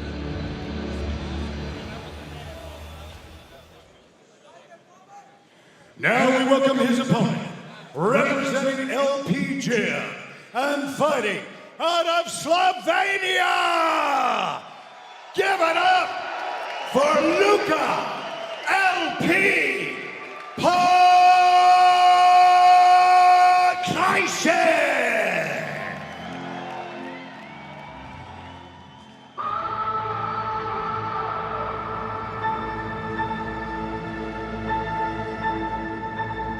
He doesn't have a lot of patterns. It's unorthodox. I was weird. It's unorthodox style.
Is he guilty of perhaps not fully focusing on a fight? Could that play into it? He's guilty, Phil, of being the world's most interesting man. We asked him what his jobs were. MMA fighter, personal trainer, producer, writer, musician, massage therapist, explorer, bus driver, motorcyclist, demolition man, and party creature.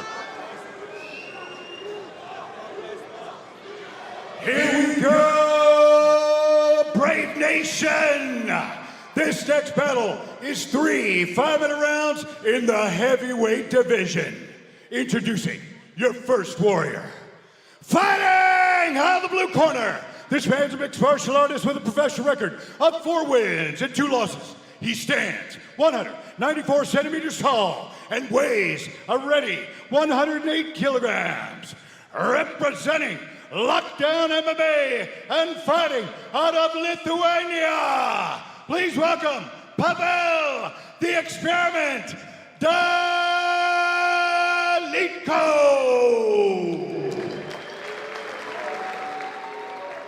And his opponent, fighting out of the red corner. This man's a mixed martial artist with a perfect professional record of 4 wins and no losses. He stands 188 centimeters tall and weighs a ready 106.8 kilograms. Representing LP Gym and fighting out of Slovenia. Put your hands together for Luka LP Ponek.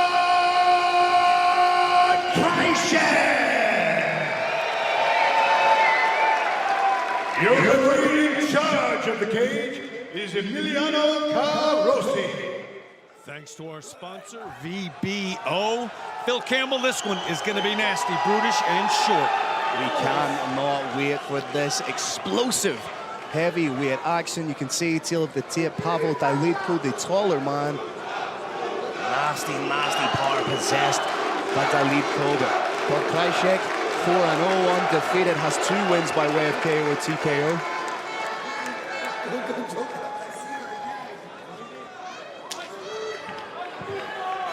But to be fair, I don't think Krajcek has fought anybody as dangerous as Pavel Dalitko, and I'm sure Luka Krajcek isn't used to being the smaller man in the cage. Dalitko showing nice head movement and shifting back and forth between an orthodox and a southpaw lead very smoothly.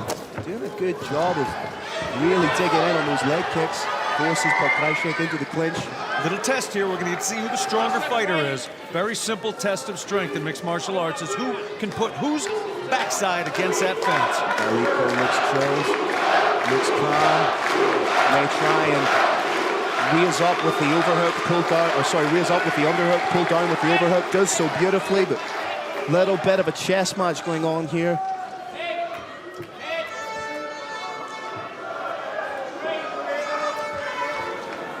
But Krajcek, I think, does show a little bit more strength. I was not sure we'd see that. Nice short elbow from Dalitko, framing off well. Oh, another big knee from Dalitko. He's sensing something here. Oh, he's doing a great job of finding that head every time. He's rocked him.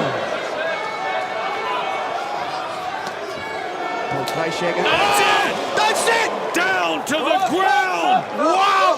What a finish from Pavel Dalitko. Gets it done in one. Welcome back to the winner's circle.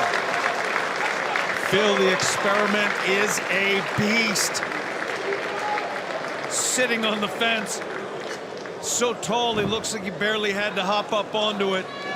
Holding that finger up just to remind the crowd. And again, WFC cage, Brave Combat Federation cage.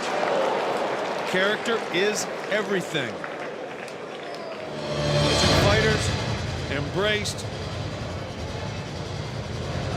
But Krajcek, maybe a little bit unsure about where he is right now.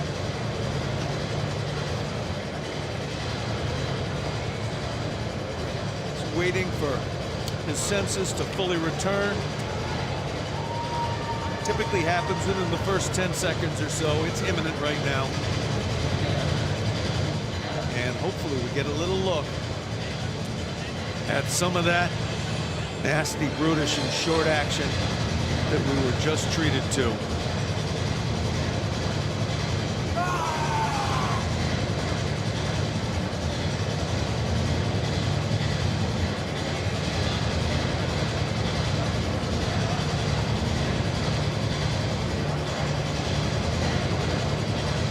Experiment, speaking with his corner. But Krajcek being embraced by one of his coaches. I think what's happened is fully dawned on him. He's taken it in, still has a smile on his face. Everybody's paying respects to everybody now. That'll be shortly. The referee gather the 2 fighters to center cage. This is a little bit unusual, but Krajcek was trying to exit the cage, but he's being brought back.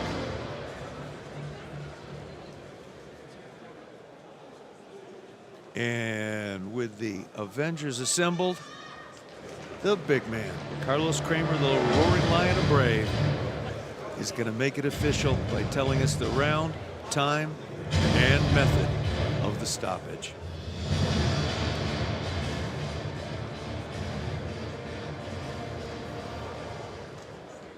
All right, Brave Nation, we have an incredible finish at 1 minute and 23 seconds of the very first round. Your winner by knockout, Pavel the Experiment Dalitko.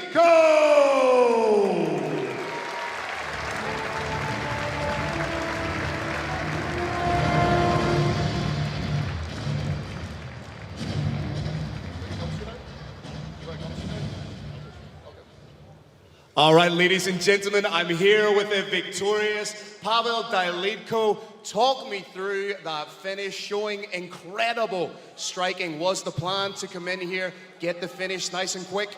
Yeah. Literally, we have working elbows, some knees, but I was planning to took him on the floor. But it was quicker, so. It was a fantastic performance. Talk to me a little bit about your training. You spent time with Tom Aspinall, Mindis Gervais. How important was that to your development? And you could show that here tonight. Yeah, it gave me more like believing in myself, you know, because they're the top guys.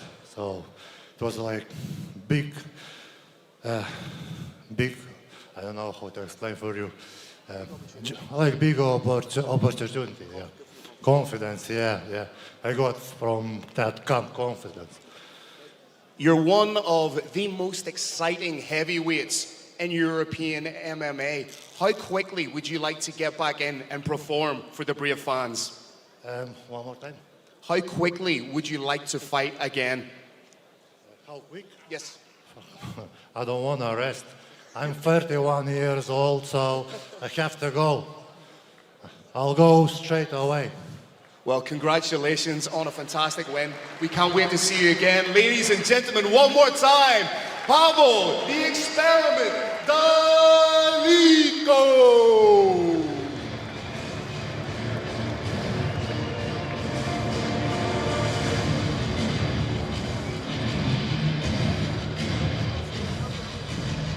Brave Nation, we're getting a look at some of that incredible action from the third to last fight of the evening.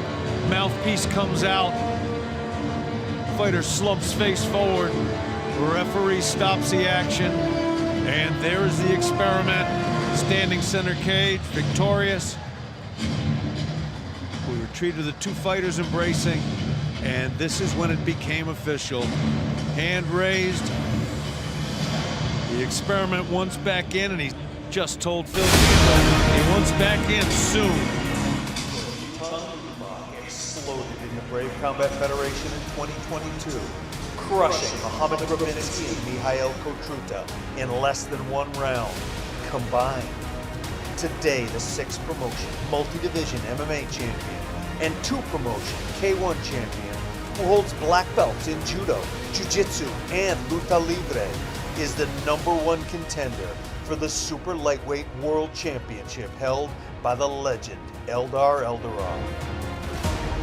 But Lutterbach is not waiting for the title shot.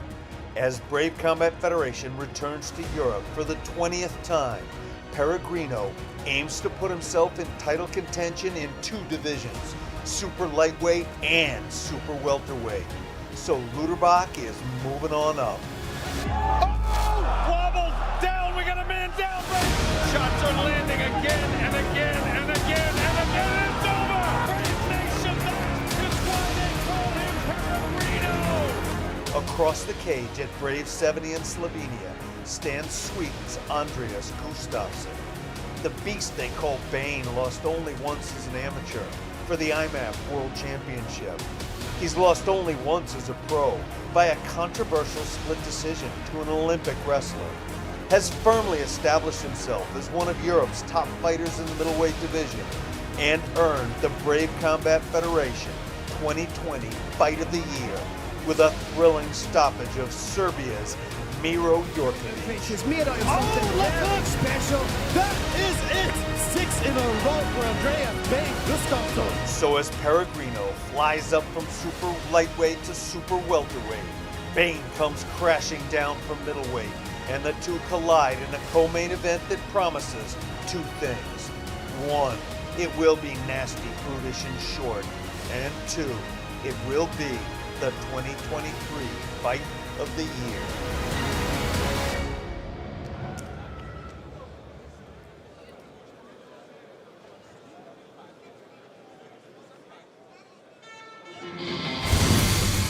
This bout is brought to you by Brave Gym. Training for mind, body, and spirit. Brave, it's more than a gym. Brave Combat Federation's #1 ranked super lightweight Joilton Lutterbach is a 6-promotion multi-division MMA champion and a 2-promotion K1 champion with an incredible streak of 27 knockouts. The Brazilian has been unstoppable since making his Brave CF debut with 2 first-round knockouts in 2 fights. Andreas Berg is no stranger to Brave Combat Federation after the Swede entered the Brave CF 39 cage with a bang in 2020 by stopping Serbia's Miro Djurkovic. Coming up next in the co-main event, Joilton Lutterbach takes on Andreas Berg Gustafsson in a super welterweight bout. All right, Brave Nation, this is your Brave CF 70 WFC 25 co-main event of the evening. It's presented by Smart Water. Ladies and gentlemen, let's welcome our first warrior into our Brave CF 70 WFC 25 co-main event. Please welcome, out of the blue corner, representing the Steras Fight Club and fighting out of Sweden. Please welcome Andreas Berg Gustafsson.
IMOF amateur champion. And let's welcome his opponent, out of the red corner, representing Gladiator Fight Gym and fighting out of Germany.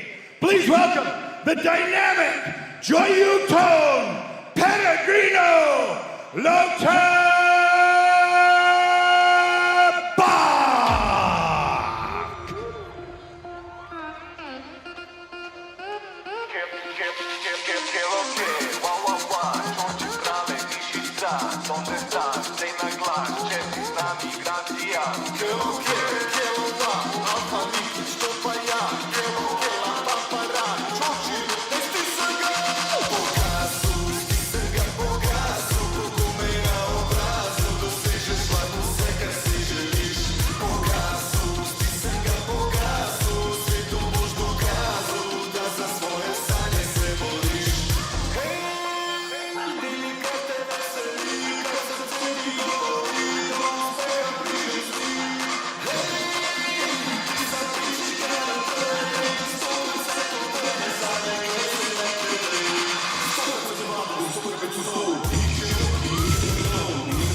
One of the most charismatic men in martial arts today, in sport today. Joilton Lutterbach, a 6-time champion in multiple organizations, a kickboxing world champion, 37-10-1 as a pro. 37 wins, 27 finishes, 23 of those finishes coming in the very first round. A black belt in Brazilian Jiu-Jitsu, a black belt in Judo, a black belt in Luta Libre, a German national kickboxing champion as well. He's just a scary, scary dude in the cage. That is one bad dude, and he's got some pretty fancy feet.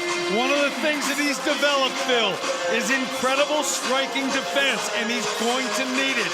If he stands and trades, in all likelihood, he will go to sleep, but he does not need to stand and trade. He's going to rely on that defense, stay away from the heavy hands, pick and choose his moments, and over time, chip and chip and chip, and that is how you beat a bigger man. It's gonna have to be constant motion, perpetual motion, implementing smart footwork against somebody like Andreas Berg Gustafsson. And for Berg, I fully expect him to close the distance, use his punches to force Joilton against the cage and wear on him from that position. Lutterbach taking his sweet time with his ring entrance that cooks the opponent just a little bit before it ever starts. Nerves are high when you're the first one in the cage. Standing under those TV lights, you just leave him there for an extra 30 seconds, for an extra minute. You get a little bit of an edge, and when you're down a division, you need a little edge. Speaking with Joilton today, he was so chilled out, so calm. You would not thought that he was fighting in the co-main event of bravecf 7-day WFC 25. He is the consummate professional. This is his day at the office. Hi, Brave Nation! This next battle, our co-main event of the evening. 3 5-minute rounds in the super welterweight division, presented by Smartwater. Introducing your first warrior. Fighting out of the blue corner, this man is a mixed martial artist with a professional record of 8 wins and 1 loss. He stands 182 centimeters tall and weighs a ready 79.8 kilograms. Representing the Stairs Fight Club and fighting out of Sweden, please welcome Andreas Berg Gustafsson.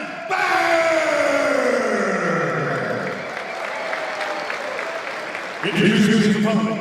Fighting out of the red corner, this man is a mixed martial artist with a professional record of 37 wins, 10 losses, and 1 no contest. He stands 183 centimeters tall and weighs a ready 79.7 kilograms. Representing Gladiator Fight Gym and fighting out of Germany, please welcome Joilton Lutterbach.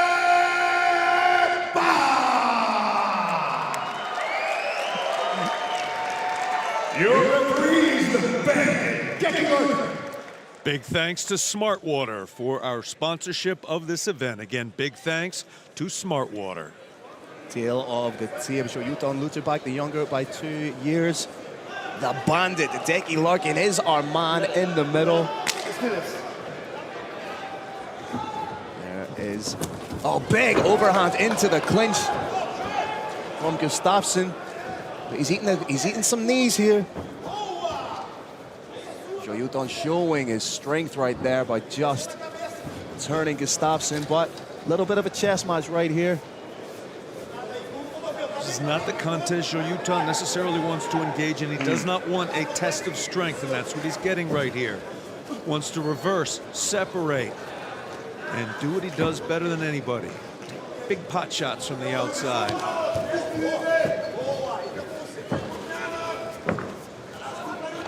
Great game planning by Gustafsson. Joilton can't unleash any of those incredibly dynamic strikes from this position. Good bit of head control too. Gustafsson's got the fight he wants, being very intelligent. Joilton may be trying to make a point. He may be trying to tell him, anything you can do, I can do better. If you can push me against the wall from a clinch, I can push you against. But I'm not certain he can. A nice short elbow from Gustafson. Joilton now needs to be wary of the takedown. Needs to get his Joilton's back is too close to the fence right now. Gustafson, oh, nice shot from Gustafson. Almost as if he's going to wait for Joilton to commit to his strikes and close the distance. And Joilton is that, oh, not far away with the uppercut. Joilton is that type of fighter that looks calm, looks loose, looks slow. Wait for the next calf kick. That slip, I believe, was caused by the first calf kick. 2, 3 more. Could be game-changing. Joilton has that ability just to switch tempo so quickly, can look slow and plodding, and then boom! Next thing you know, you're hitting a huge right hand, waking up and asking the referee what happened.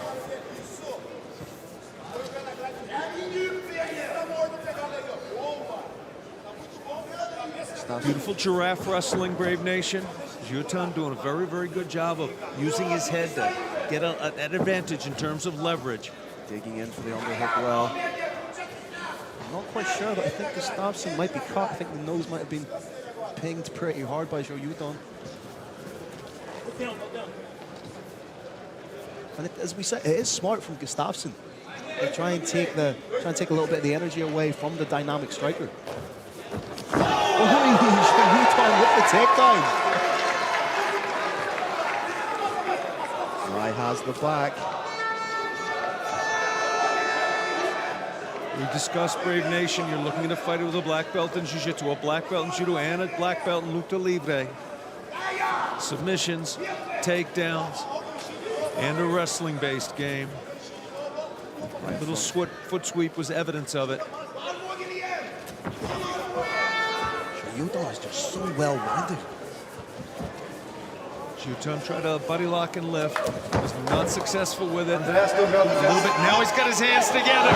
He can take him anywhere he wants. That is huge. That is a statement from Joilton Lutterbach.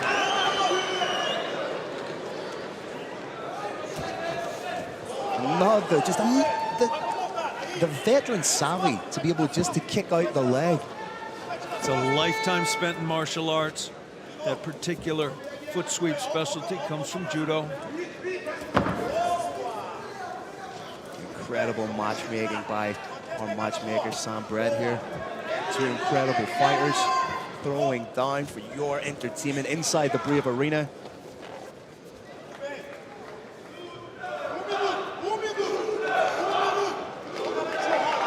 We've got 45 seconds left, Brave Nation.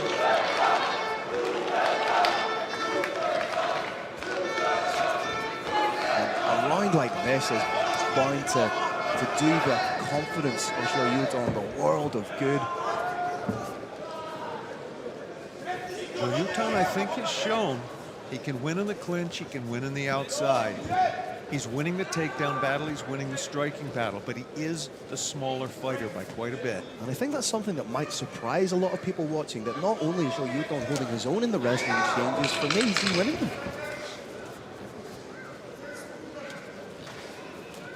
Very clinch heavy first round. Carrick, will that have an effect on the fighters going into the second? If you're a judge, Phil, and I say that knowing that we're not, who did you call that round for? For me, it has to be Joilton.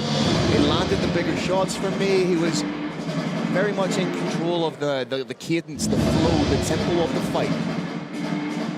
That was my feeling as well. He didn't do well in the beginning, and sometimes judges forget what happens in the early part of the fight. Yeah. But I did think in that second half, he started to show some dominance. Going to be very interesting to see what's going on in Bain's corner. It may well be they want him to be more aggressive, Phil. Be like he was in the first 10 seconds. Come raging in, throwing bombs from unusual angles. However, if he comes in doing that and overcommits to a shot with somebody who is as quick, precise and powerful as Joilton Lutterbach, he can be find himself looking right down the barrel of a straight right. Second round, and what is a fantastic co-main event here at Brave 70 WFC 25. Phil Campbell and Kieran Jeunesse on the call. Joilton looks light on his feet. It's when he's at his most dangerous. Joilton doing a good job maintaining the distance he needs to stop attacks like the 2 flying knee attempts we saw. Oh, beautiful lead hook from Joilton. A little bit of wobble here. A little bit of wobble here. He's starting to catch him. The precision of his strikes. Jumping knee attempt into the clinch. Good takedown defense. It takes the back. Excellent back take. Good use of the position. Attacking the gluteus with those knees. Joilton doing a good job. 2-on-1 on the grip, brings himself towards the cage. These are not fight enders, but Joilton has been using his footwork to his great advantage. Smack that perineal nerve across the thigh enough times, and that footwork does not look the same. It does not work as well.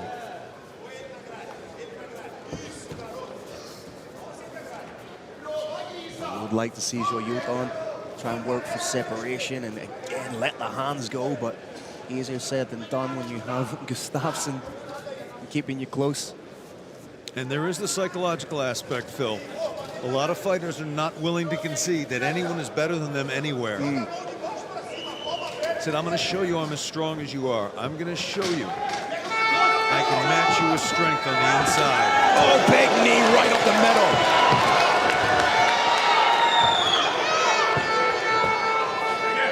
Hands are not quite together. They are together, and when that happens, you are guaranteed a takedown.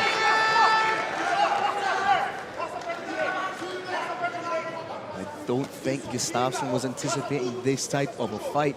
I think Gustafson perhaps thought he was going to be the fighter doing this in the fight. I'm a little bit shocked, Phil, and I'm a little bit awed at the performance we're seeing here from Pellegrino. Oh, good short elbow. Nasty elbow right to the forehead, and another one. Joilton unfazed. Midway point of the fight. Midway point of the second round. Joilton been head and head a few times before. Like it's his job. Does not appear to be damaged by those 2 elbows. These are nice short elbows. It's a dangerous game they're playing here, Phil. 2 very strong, powerful men. Oh, beautiful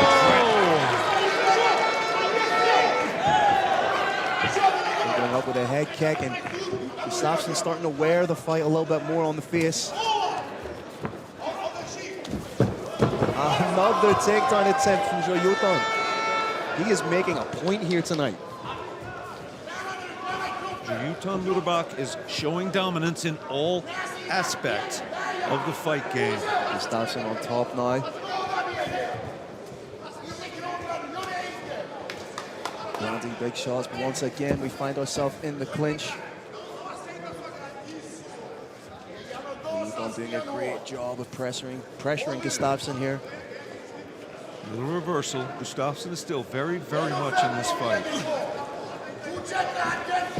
Short shot into the ribs by Joilton.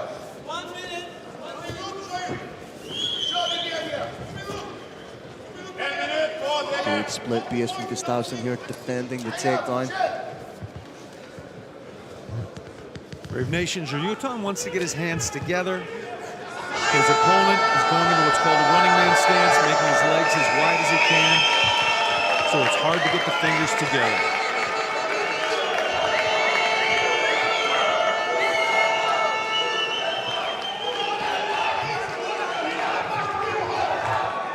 It must be said, this was not a fight Joilton had to take. He's the #1 contender in the super lightweight division. He could have sat on his laurels, he could have rested waiting for that title shot. But the mark of a true fighter is having that fire, that need to compete. This wasn't just moving up one division, this is moving up one division to meet somebody who was coming down 2 divisions.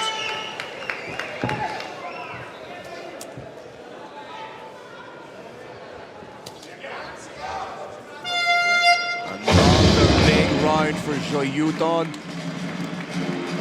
Gustafson looks a little bit frustrated in the corner. As I say, I don't think this was the kind of fight he was anticipating. Gustafson definitely showing some frustration. He's also showing some damage. Those long straight shots from the outside by Joilton Lutterbach land with surprising sting. If you're in the corner right now of Andreas Berg Gustafsson, what are you telling him, taking into consideration he's potentially down 2 rounds?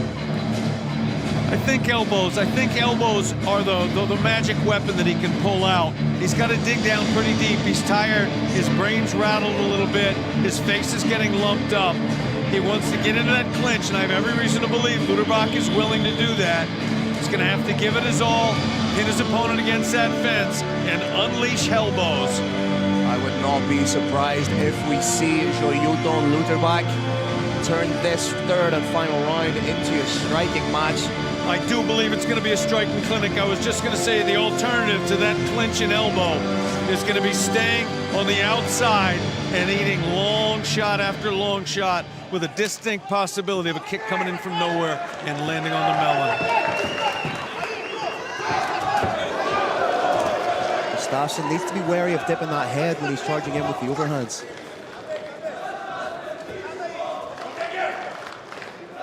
Gustafson initiating the clinch right now.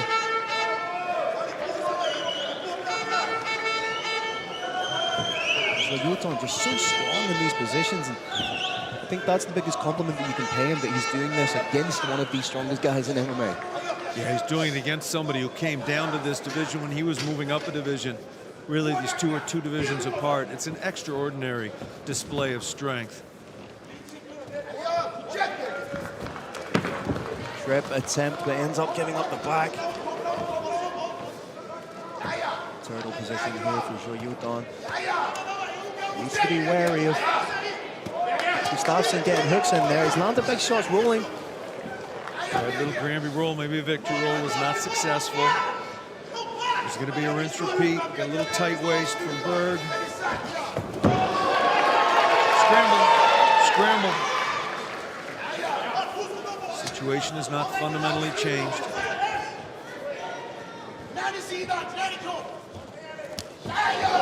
Oh, that looked right to the back. That was legal.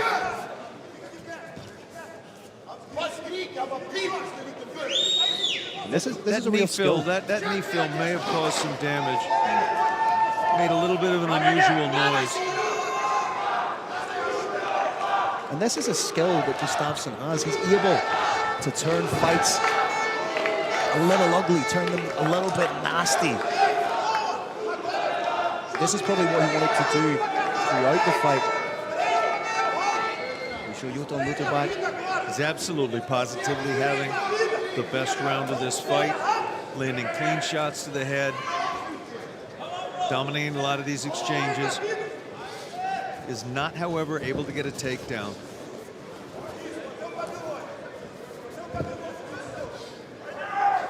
Coming up to 2 minutes 30 in the 3rd and final round. I would love to see Joilton separate and land some of those strikes, some of those trademark devastating strikes. We are exactly halfway through this, the 3rd and final round of the co-main event of the evening. Credit to Dickie Larkin for letting the fighters work in these positions. Less experienced referees will be in there calling for the separation.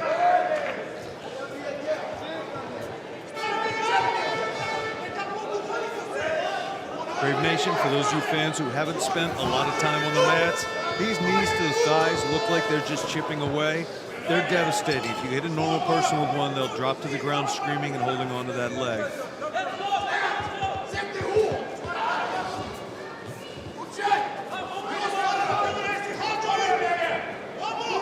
Joilton with an unorthodox little backhand.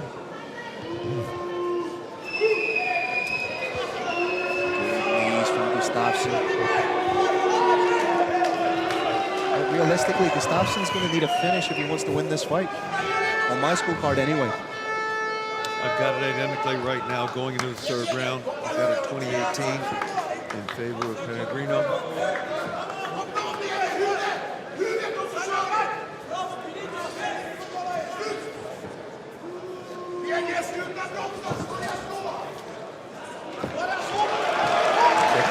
Steps in, separates.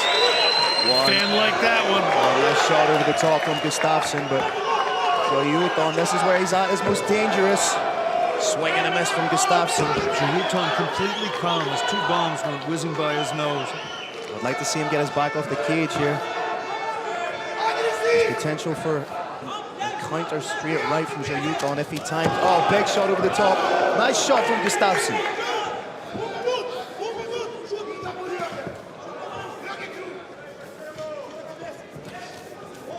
Nice straight right counter. Gustafson showing some decent hands here. Ooh, beautiful counter hook. Nasty hook.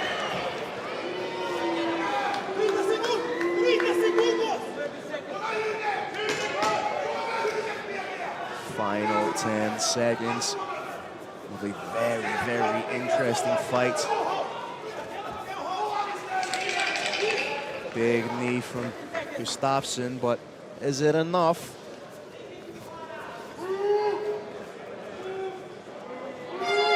There you have it, ladies and gentlemen. We go the full 3 rounds.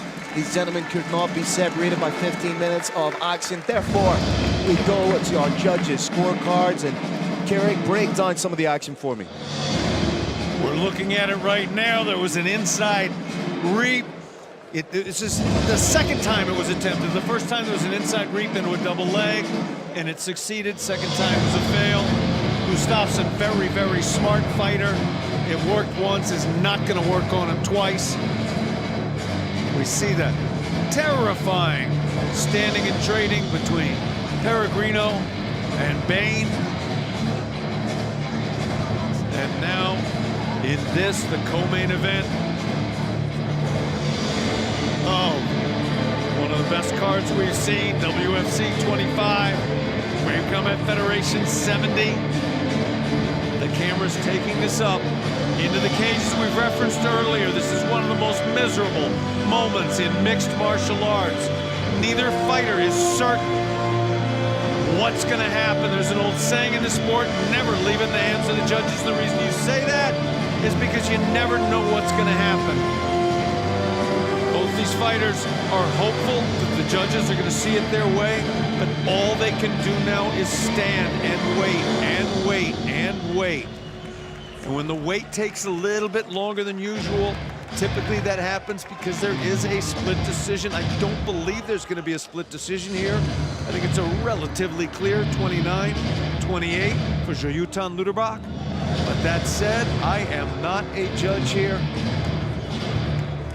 Both fighters walking around the cage, throwing their hand up, indicating they believe they won the fight.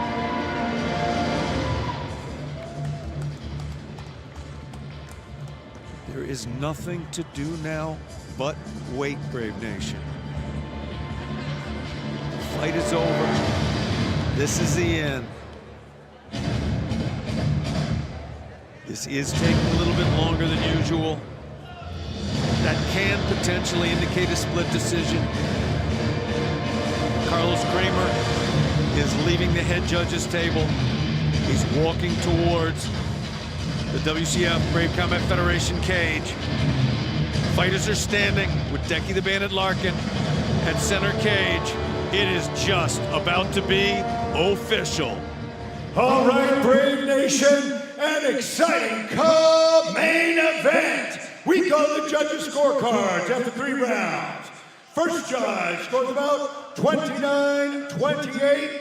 Your second judge scores about 29-28. Your third judge scores about 28-28. Your winner by majority decision. Out of the red corner, Joilton Lutterbach.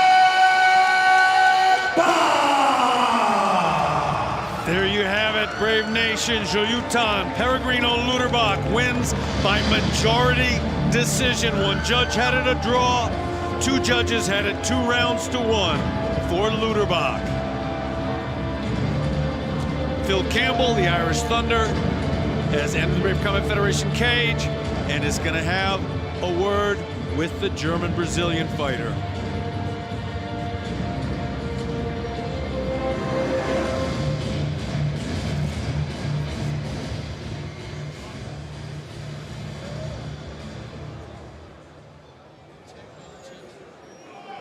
Joilton's young son is standing delightedly in center cage. He's got his father's full attention. The two are embracing. The crowd is cheering for them. Peregrino now is going to stand up. All right, ladies and gentlemen, I'm here with the victorious Joilton Lutterbach. Congratulations on a fantastic victory. I'm sure you surprised a lot of people with your wrestling. Give me your thoughts on the fight. Yeah, man. So I'd like to say thanks everybody that come here to watch the fight. Thank you very much. You know, I'm not so happy with my performance today. You know, I don't know what's happening. I didn't was inside the cage tonight. But no, my opponent is very tough wrestler. He's a very Greco-Roman, very strong guy. And I feel a lot the change of the division, you know. I'm super lightweight, I fought super welterweight. This guy is so strong. And then so guys, like this, and thanks all that was watch the fight, and next time I can show better performance. You won a lot of the wrestling exchanges. Was the intention to show Gustafson that you can wrestle as well? Yeah, man, my plan was not wrestle with him. My plan was keep on doing stand-up. But no, he come too crazy. And then sometimes it's more dangerous guys that come like this because you never know what's coming. And then, so, I think I did some wrong also. He used a lot of power, and I also expend a lot of power, and then it was my fault. But a fight is like this, you know, and sometimes you make a plan and nothing happens. But so, just, it's like this, man. I just need to be happy with my win, you know. It was not my best performance, but anyway, I win, and I mean, thanks to God. Like you say, you are a natural super lightweight. You took this fight a weight division above, but there is a man sitting at home called Al-Derani. He is the champion at super lightweight. You are the #1 contender. You have the opportunity to speak to Al-Derani right now. What do you want to say? Al-Derani, I hope to fight against you end of the year. You are good, very wrestler. And then I need to train more to fight against you. But if you want to do this, let's go to Colombia, let's go to Brazil, let's go everywhere. I'm ready for you.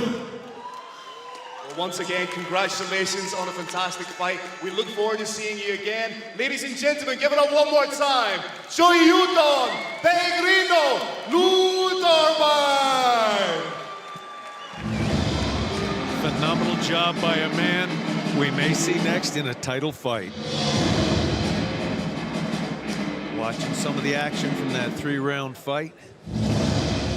Simultaneous jabs, both land. Again, watch Joilton's face. Bombs will be flying right by him. He'll move back a centimeter, take the edge off that shot, and then return with something worse. Beautiful inside trip. Joilton takes a punch to the face, and that was the takedown, not just to the fight. That was the timber takedown of the entire night, at least so far. And speaking with Joilton there post-fight, he was not happy with his performance, but for me, that was a great performance. Held his own in the wrestling, not just held his own, but won many of the exchanges, done the greater damage for me over the course of 3 rounds. That was a great performance. Absolutely. He was not fighting up 1 division. He was fighting somebody who's from 2 divisions up. It was a huge challenge, and came out victorious.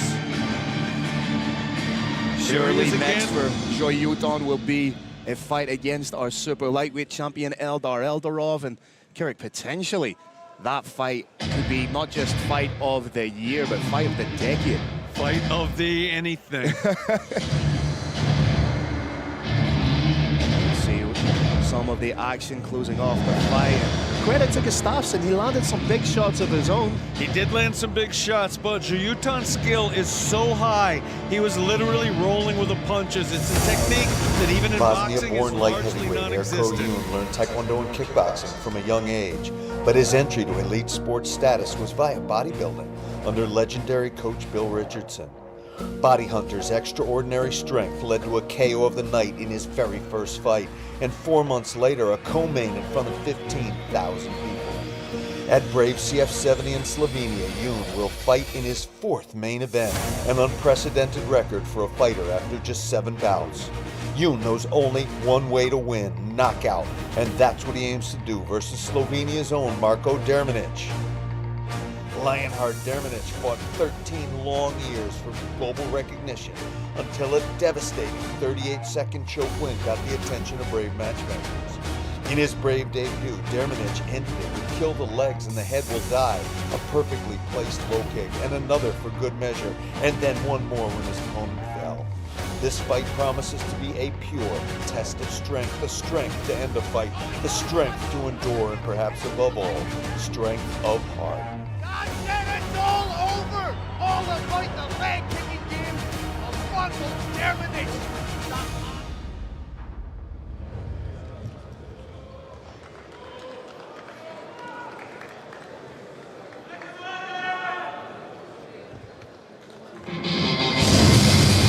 This bout is brought to you by Brave.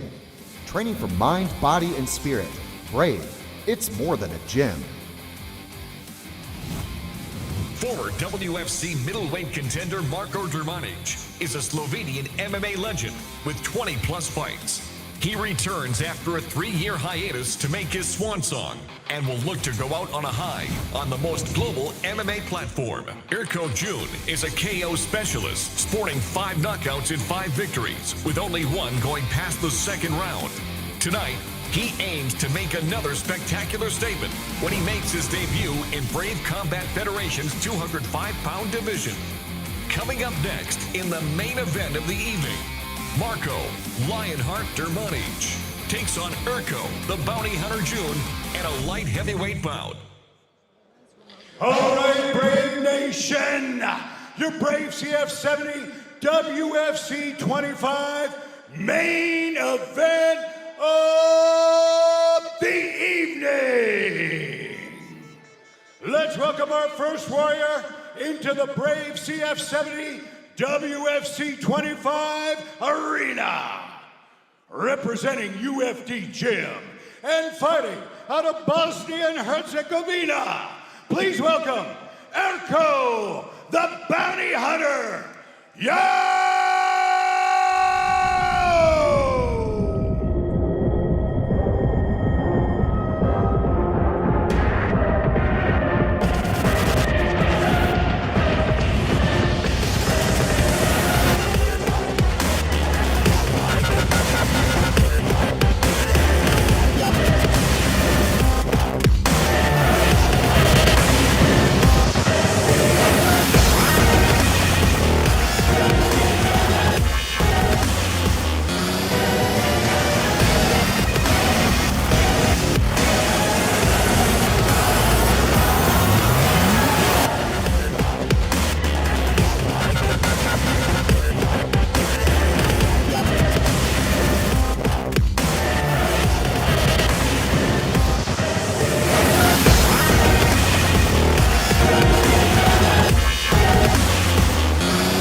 empty gym, and fighting out of Slovenia!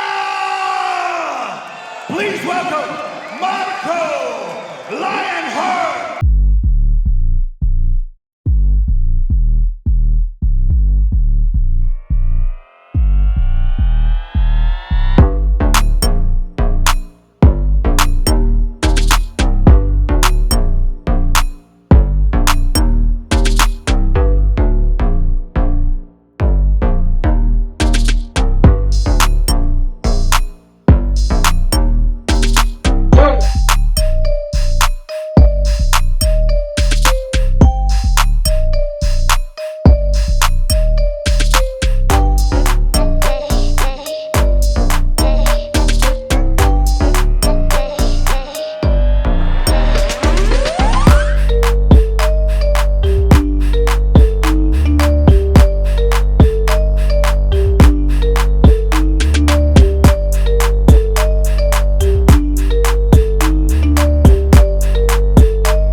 presented by MMA On.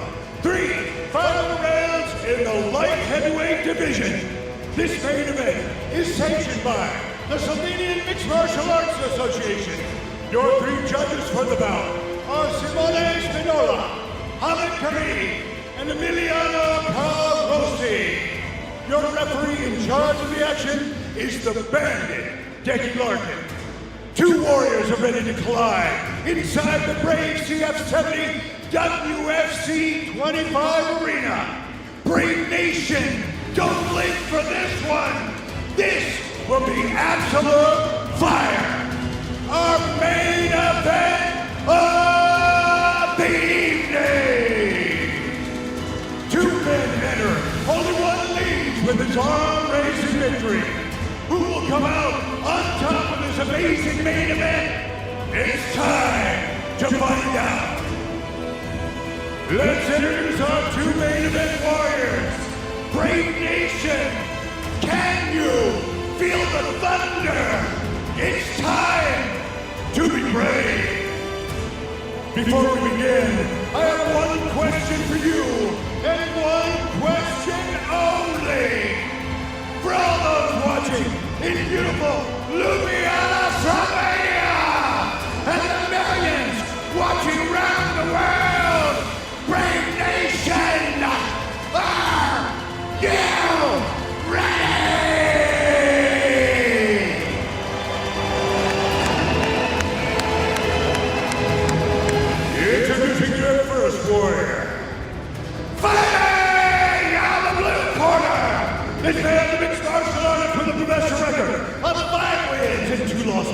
He stands 180 centimeters tall and weighs a ready 92.9 kilograms. Representing UFD Gym and fighting out of Bosnia and Herzegovina.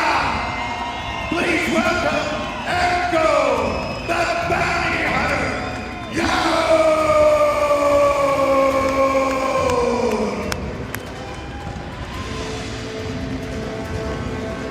And now introducing his opponent, fighting out of the red corner.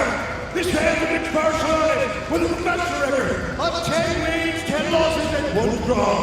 He stands 185 centimeters tall and weighs a ready 92.2 kilograms.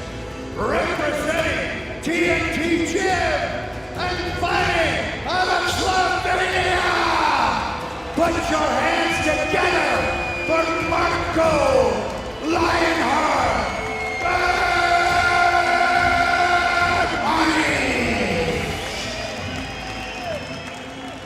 For fighter instructions, it's the band. Nikolic.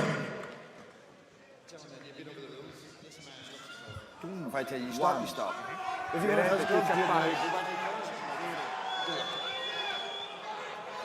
Big thanks to MMA On. If you are a fan of this sport, you do not just want, you need to go to MMAON.com. Main event time. Shout out to Carlos Kramer, 6-time Cage Announcer of the Year. No one does it quite like him. We are ready to go. Woo! Erko the Bounty Hunter is renowned for having ridiculously heavy hands. 5 wins, all by way of KO or TKO. Everything he throws is with concussive intent. Thrown 3 kicks, each landed, but each a little bit less. Drmonjic maybe getting a sense of his opponent's timing of his speed. And again, not having a ton of luck with it. Drmonjic just seems to be downloading the data right now.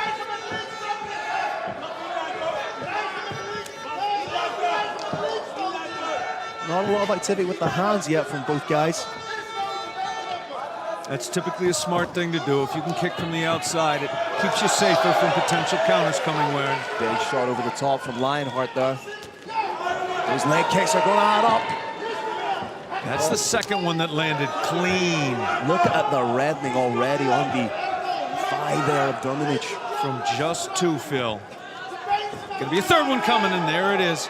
More glancing than shin on thigh, but he is not far away with those at all. Oh, nice shot again over the top from Drmonjic. Oh, ironically, Drmonjic won his last fight via TKO due to leg kicks. And if things continue in this vein, he could be on the receiving end of it. Phil, this is too much damage to take this early in the fight. Yep. He's got to get a little bit of weight up. Brave Nation, when you put a little bit extra weight in the front foot, your shots are going to be harder. That's why fighters do it. But it means when those kicks land, it hurts worse. There's less time to check it. Drmonjic throwing a little bit wide. The more refined striking coming from Erko Jun. We're always talking about risk and reward and how you have to balance them. Drmonjic maybe a little bit too much risk for the reward right now. Landing heavy over the top. As we say, one of the proud representing forefathers of Slovenian MMA. Drmonjic needs to do something to turn the tide. Another big leg kick, partially checked, but that's still going to cause damage. The leg is welting up something fierce, Brave Nation. We're barely halfway through the first round of 3. And that leg is compromised to some degree already. Oh, good shot from Erko! Decky is watching carefully. We may be a moment away, and that's it! Wow! That is it! Erko Jun, the body hunter, sovereign up with outrageous leg kicks. Fires off a huge shot, protesting the finish there, but from what we saw, he was eating a lot of unnecessary damage. 2 fighters are embracing in center cage. What typically happens when a fighter is dropped is they literally weren't awake during the end of the fight. They slept through the end of the movie, so they don't know what happened then. I have to quickly extend all the respect in the universe to Lionheart, to Marko Drmonjic. He could have taken an easy fight. They would have given him anybody he wanted. And instead he took one of the hardest fights imaginable. Paid the price, but he goes out a hero.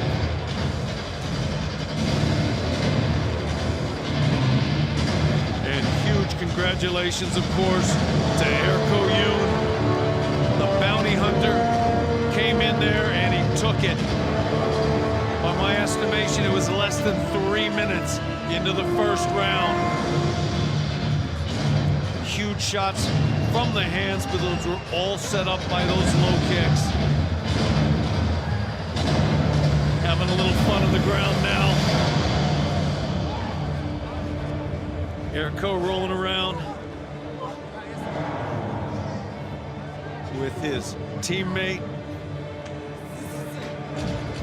Joilton Lutterbach. They're just enjoying this moment together.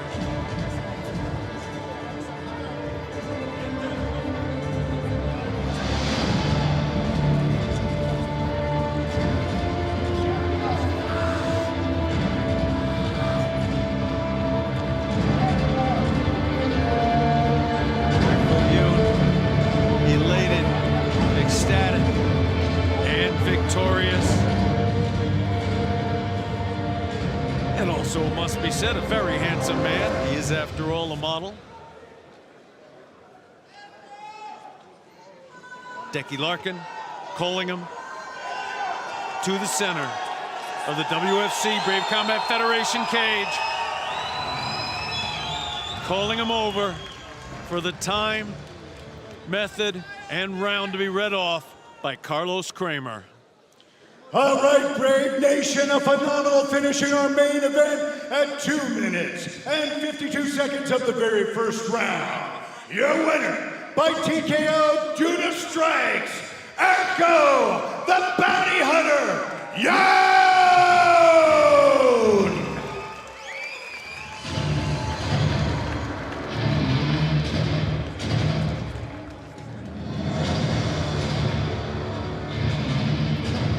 All right, ladies and gentlemen, I'm going to talk to the winner, Erko Jun, in a second, but first, I want to speak to a legend of Slovenian MMA, a man whose career has inspired a nation. This is your retirement fight. What would you like to say to not just the MMA community, but to the people who have supported you? And if you can, in a couple of words, how can you sum up such a fantastic career? I will talk in Slovene. Hvala lepa vsem, ki ste me prišli pogledat. Jaz sem se potrudil, res hvala. Vsa ta leta, jaz sem dal vse od sebe, res.